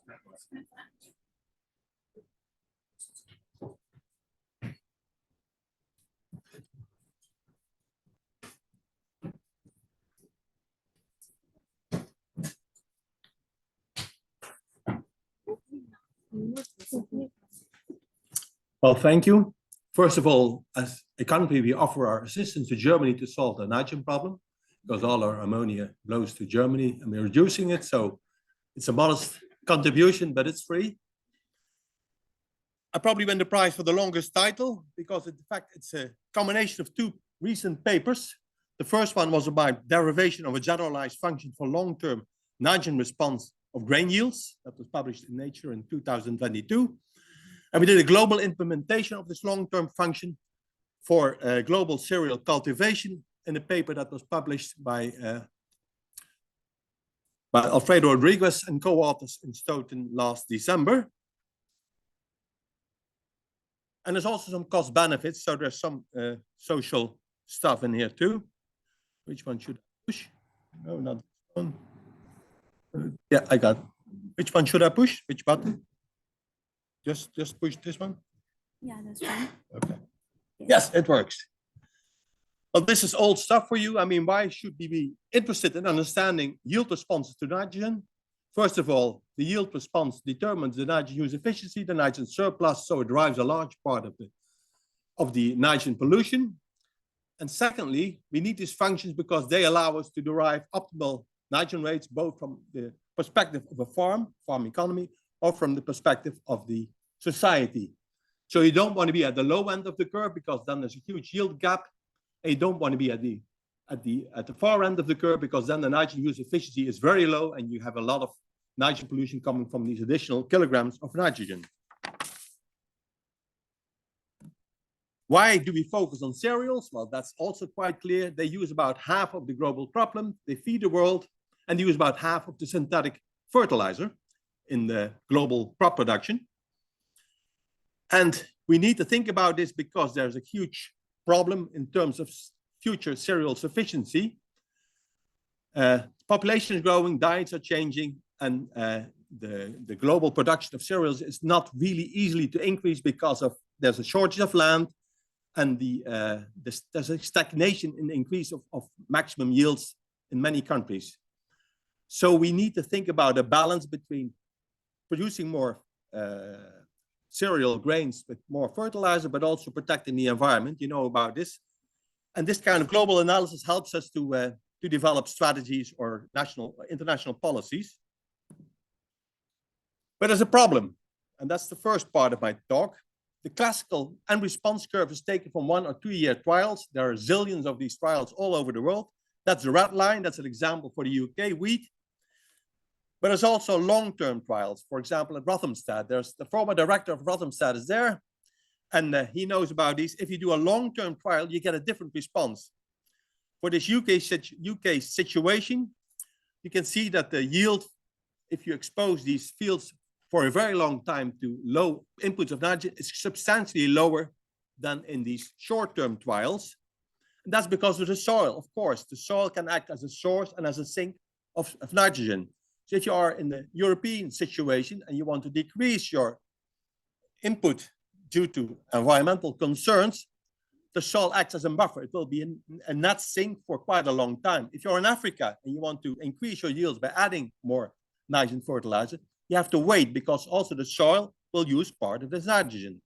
And it can take quite a time before you reach a new soil nitrogen steady state. And I'm a bit concerned listening to all these long-term projections because I don't think most people take this buffer function, this soil legacy into account. But knowing this, the question, of course, is do we have these long-term trials? Yes, but not too many, not zillions. We tried to look for them and we found 25 for quite a wide range of soils and climates and practices and nitrogen input rates for several cereals, so wheat, barley, maize, in several continents, but not for Africa and not for South America. And if you want to analyze these curves, and you don't have too many, you want to scale them, so you want to generalize this response. And we did a trick for that. This is an example for a barley trial, long-term barley trial in Oldenburg, Germany. We fitted a second-order polynomial through this curve. And when you have done that, they fit quite nice, as you can see. The first thing you do is you correct for all the nitrogen which is not coming from the added fertilizer, which can be nitrogen deposition, biological nitrogen fixation, but also the soil nitrogen resource. And this soil nitrogen delivery is estimated by the negative intercept of the polynomial fit. That's the red line which shows you where it is. And then the second thing you can do, if you have the fit, then you can see where the Y max is, and you can index, you can scale your yields.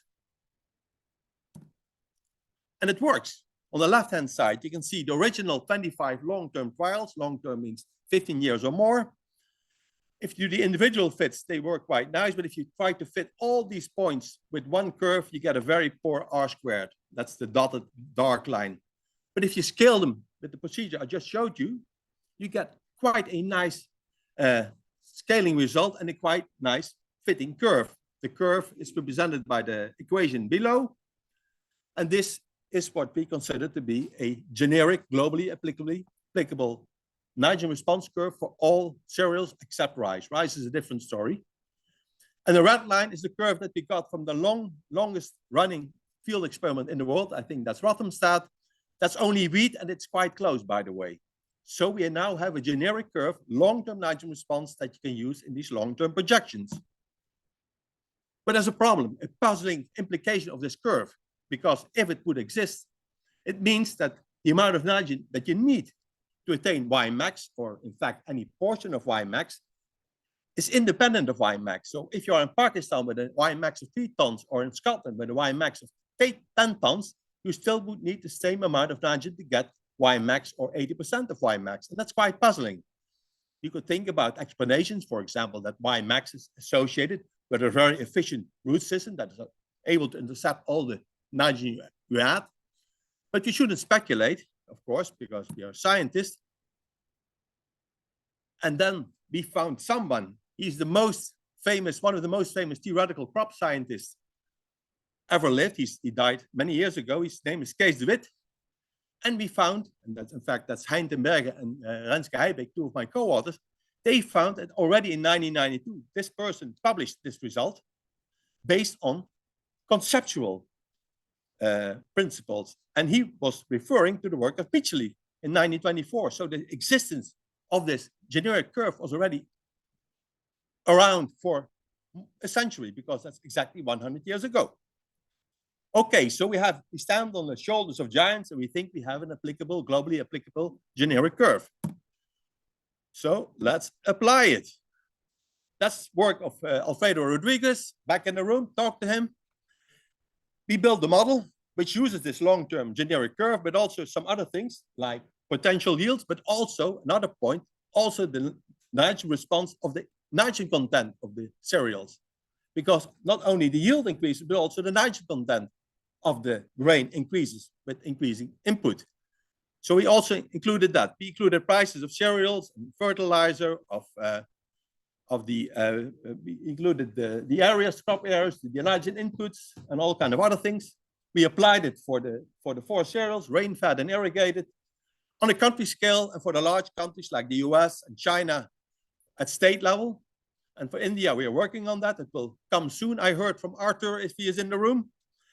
And then we produced the typical output you need for global assessments, like production of grain and straw, the associated benefits in terms of market value, the cost of fertilizer, but also the externalities. People who watched my presentation yesterday, you know, we also put a value on the externalities, optimal N rates, and some nitrogen indicators. We did, who was in my presentation yesterday? Because I can skip 2 slides. Everybody was there, no, eh? So I'll do a very quick one. So we did a global assessment of cereal cultivation for Bayesian 2010 and 3 scenarios. A sustainability scenario, which is called shared socioeconomic pathway scenario 1, and a very unsustainable version of the shared socioeconomic pathway scenario, SSP 5. You can see there's increasing radiative forcing in these scenarios. And on top of that, we impose nitrogen policies, high ambitions for the sustainability scenario, low ambitions for the SSP 5 scenario, fossil fuels, and then middle of the road scenario. And we had to make many assumptions on the inputs for these different scenarios. Well, the first result is what you get is what is the long-term grain yield, giving the nitrogen inputs in Bayesian and under these 3 scenarios. That's shown on the left-hand side for the world, and 7 world regions: Africa and the Middle East, China, Europe and the former Soviet Union, India, Latin America, North America, and the rest of Asia and Oceania. You see an increase of yield per hectare, and you also can see on the right-hand side a small graph that the total yield of cereal grains increases from Bayesian in from about 3 gigatons to close to 4 gigatons in SSP 5, and lower values in between for the other 2 SSSPs. The other big question, which is around the room in many of the talks, is what is the contribution of synthetic fertilizer to cereal production in Bayesian 2050? And you can see for the global average, it's around 55%. It's very low in Africa and South America because they don't use that much synthetic fertilizer. And it's very high in Europe and India. This includes, by the way, which is also a thing a lot of people don't do, we also include the synthetic fertilizer embedded in manure, because this manure nitrogen, in fact, comes from the synthetic nitrogen you add to feed crops. So we included that. And if you don't include that, it's a little bit lower. Let me see whether I missed an important message on this one. And the nice thing about this is that it's quite close to estimates by Vaclav Smil and Jan-Willem Eresman, who gave the presentation a little earlier. Some nitrogen budgets. This is the global nitrogen budget for baseline and the 3 scenarios. You can see that the total input of nitrogen from synthetic fertilizer, manure, nitrogen deposition, and biological nitrogen fixation is around 134 kilograms per hectare globally, with an N surplus of 69 and an NUE of 53. In SSP1 and SSP2, it's about the same regarding inputs, but your NUE is a lot better. So sustainability works according to these scenarios, and that's quite good because there's more people, more affluent people in 2050, and they still can do it according to these scenarios with the same amount of nitrogen with a higher efficiency. If you go to the SSP5 world, you need a lot of more synthetic fertilizer. And the reason that we can keep it at 134, 130 kilograms per hectare is because we reduce the input of synthetic fertilizer and we increase the use and efficiency of manure nitrogen.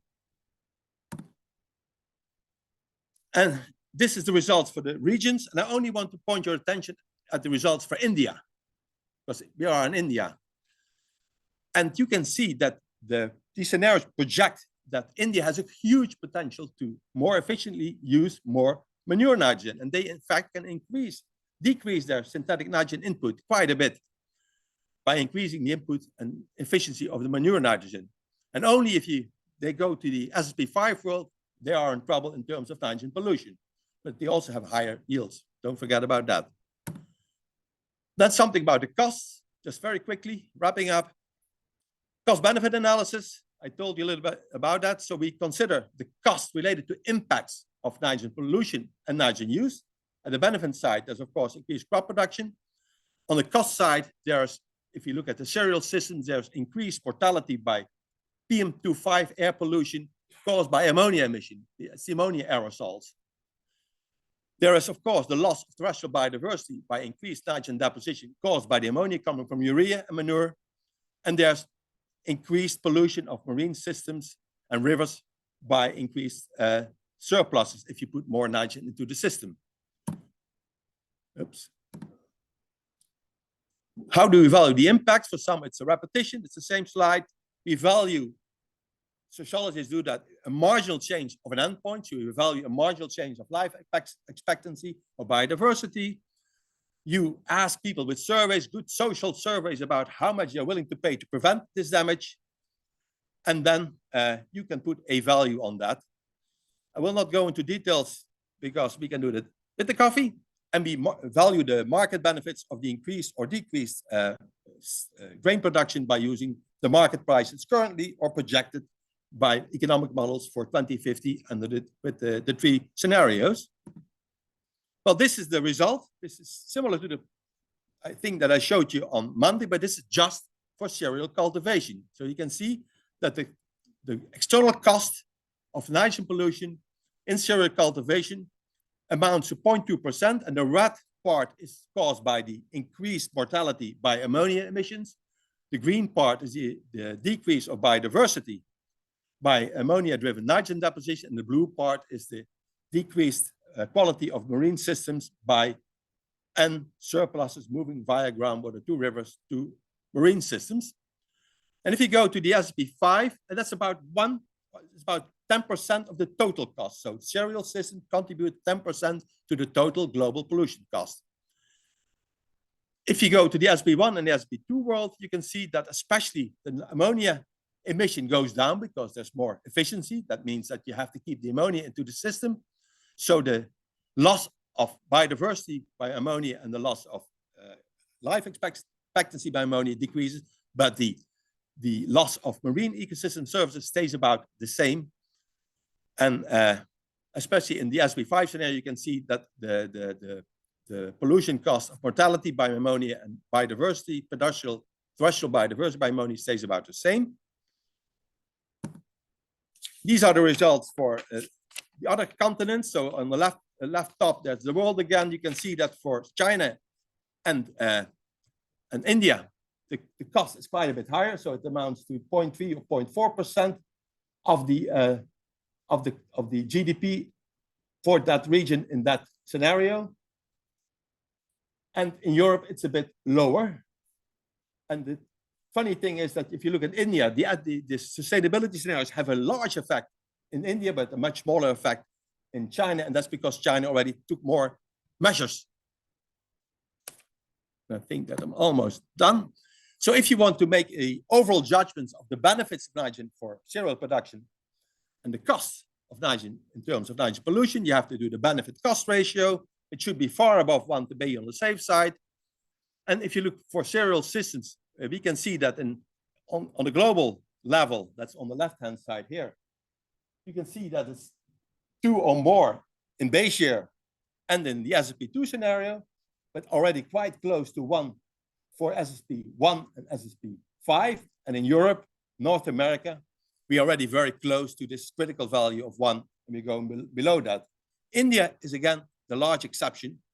They have a very high benefit cost ratio. And that's, I told that also on Monday, that's because these economic models project very high prices for grain in India in 2050 in all scenarios. I think that's about it. So I come to my conclusions. Oh. So if we want to do better projections, then use long-term response curves. They make a difference. But we have some issues getting them for the global south. So we need some improvement there.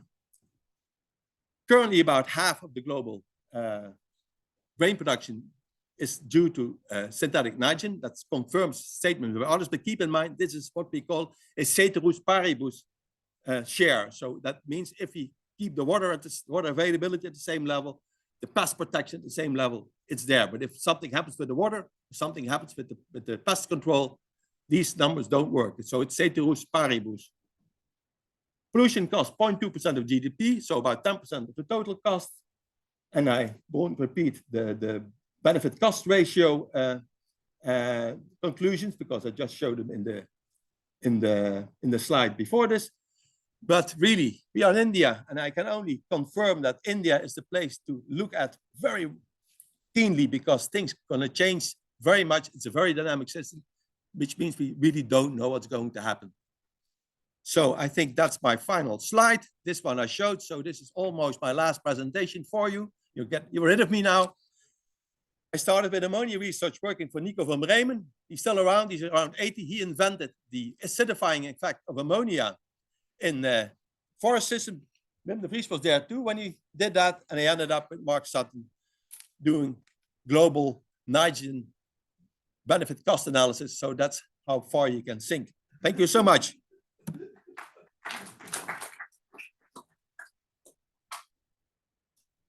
Thank you very much, and thanks for sticking within your 20 minutes. So we do have time for questions and comments. Anybody who would like to come? Yeah, Mark. Mark. Yeah, I've never insulted you so much.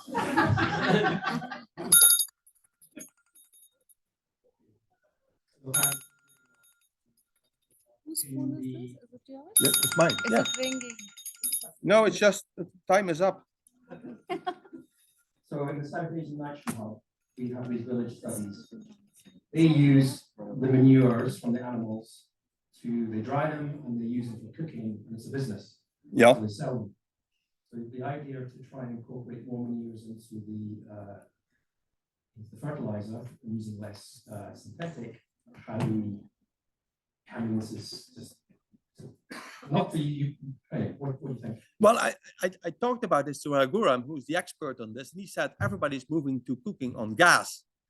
The first thing I noticed when I came to India, I said the tuk-tuks are still there. And there was a promise that he would get rid of the tuk-tuks. He said, no, they're all running on natural gas. And also in the cooking sector, they are getting away from using dried manure for cooking. So I think it's already happening in 14 years. We have that Ujjwala scheme of government under which we are. Oh, please. In India, we have Ujjwala scheme of Indian government in which we are replacing almost most of in rural areas, we are supplying LPGs, and we are moving from the conventional method of cow-dung cooking to the usage of LPGs in almost 80 to 70% rural areas. Thank you.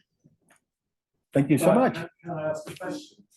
My knowledge of Indian villages is now rather old, but nonetheless, the case is that the numbers of draft animals in villages are going down. So how many animals do you need for your model of replacing synthetic fertilizer by manure? Because my understanding is that the number of animals aren't so very much. I think I cannot answer the question. I think the most important reason that we can replace synthetic fertilizer by manure nitrogen is using the available manure rather than increasing the amount of manure. So I would not know the exact number. There's people, you know, Alfredo, I don't think so. Eh? I think Arthur could know. So we don't know the number, but the main reason is using the available manure rather than producing more manure, which is a bad idea. My sense is that the available manure is likely to drop, but it's also likely to come under the control of large commercial activities with chicken and pigs. You're probably right. So your average small-scale farmer won't have much manure. Anyway, that's a guess. More questions, comments away from the Indian village. Aspects of the very interesting talk that we've had.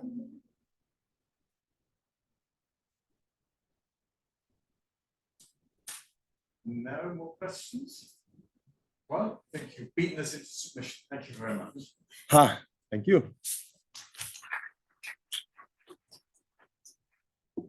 I think we're through with the session unless somebody else stands up and says that they're about to do a flash presentation that we don't know about. No, till now we don't have any information regarding that. Okay. So dear all speakers, thank you so much for such a wonderful session and such wonderful talks. We have covered a lot of data sets on reactive nitrogen, starting from the terrestrial to aquatic ecosystems. It's very nice presentations and very good session. Now I would like to request my respected chairpersons, Dr. Roger and Dr. Anuradha, to come onto the stage and to felicitate our speakers. Before proceeding, I would like to ask if there anybody to collect the piece of honor on the behalf of our lead presentation, Arisman, and somebody is there, somebody can collect for him. Somebody from the Netherlands who can take it back to Arisman. There you go, give it to him. Okay. Yeah, he's coming up to get two. One for him and one for his So friend. should I call Bill first? Sorry? It's not heavy. It's a small, that wooden certificate sort of thing. So it's not heavy. So you can collect for him as well.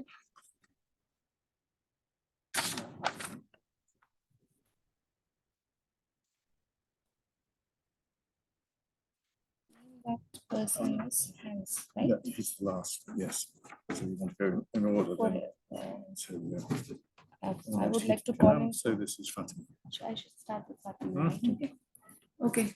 First, I would like to call Fatima on the stage to collect her token of appreciation on the stage.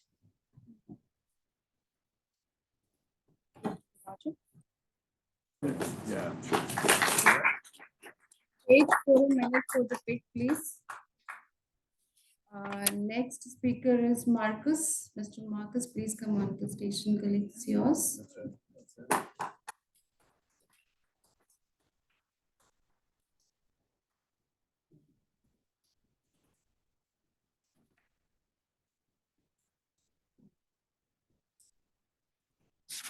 Then I would like to call Mr. Hans to come on the stage to collect his piece of appreciation.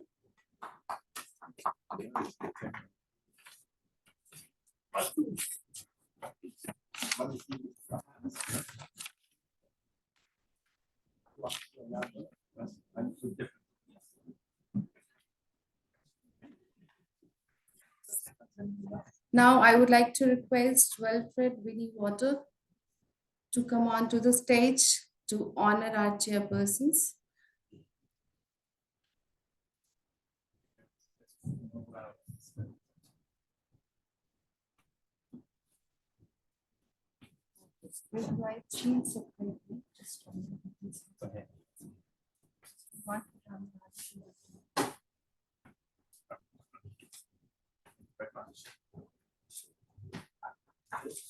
Thank you. While you wait.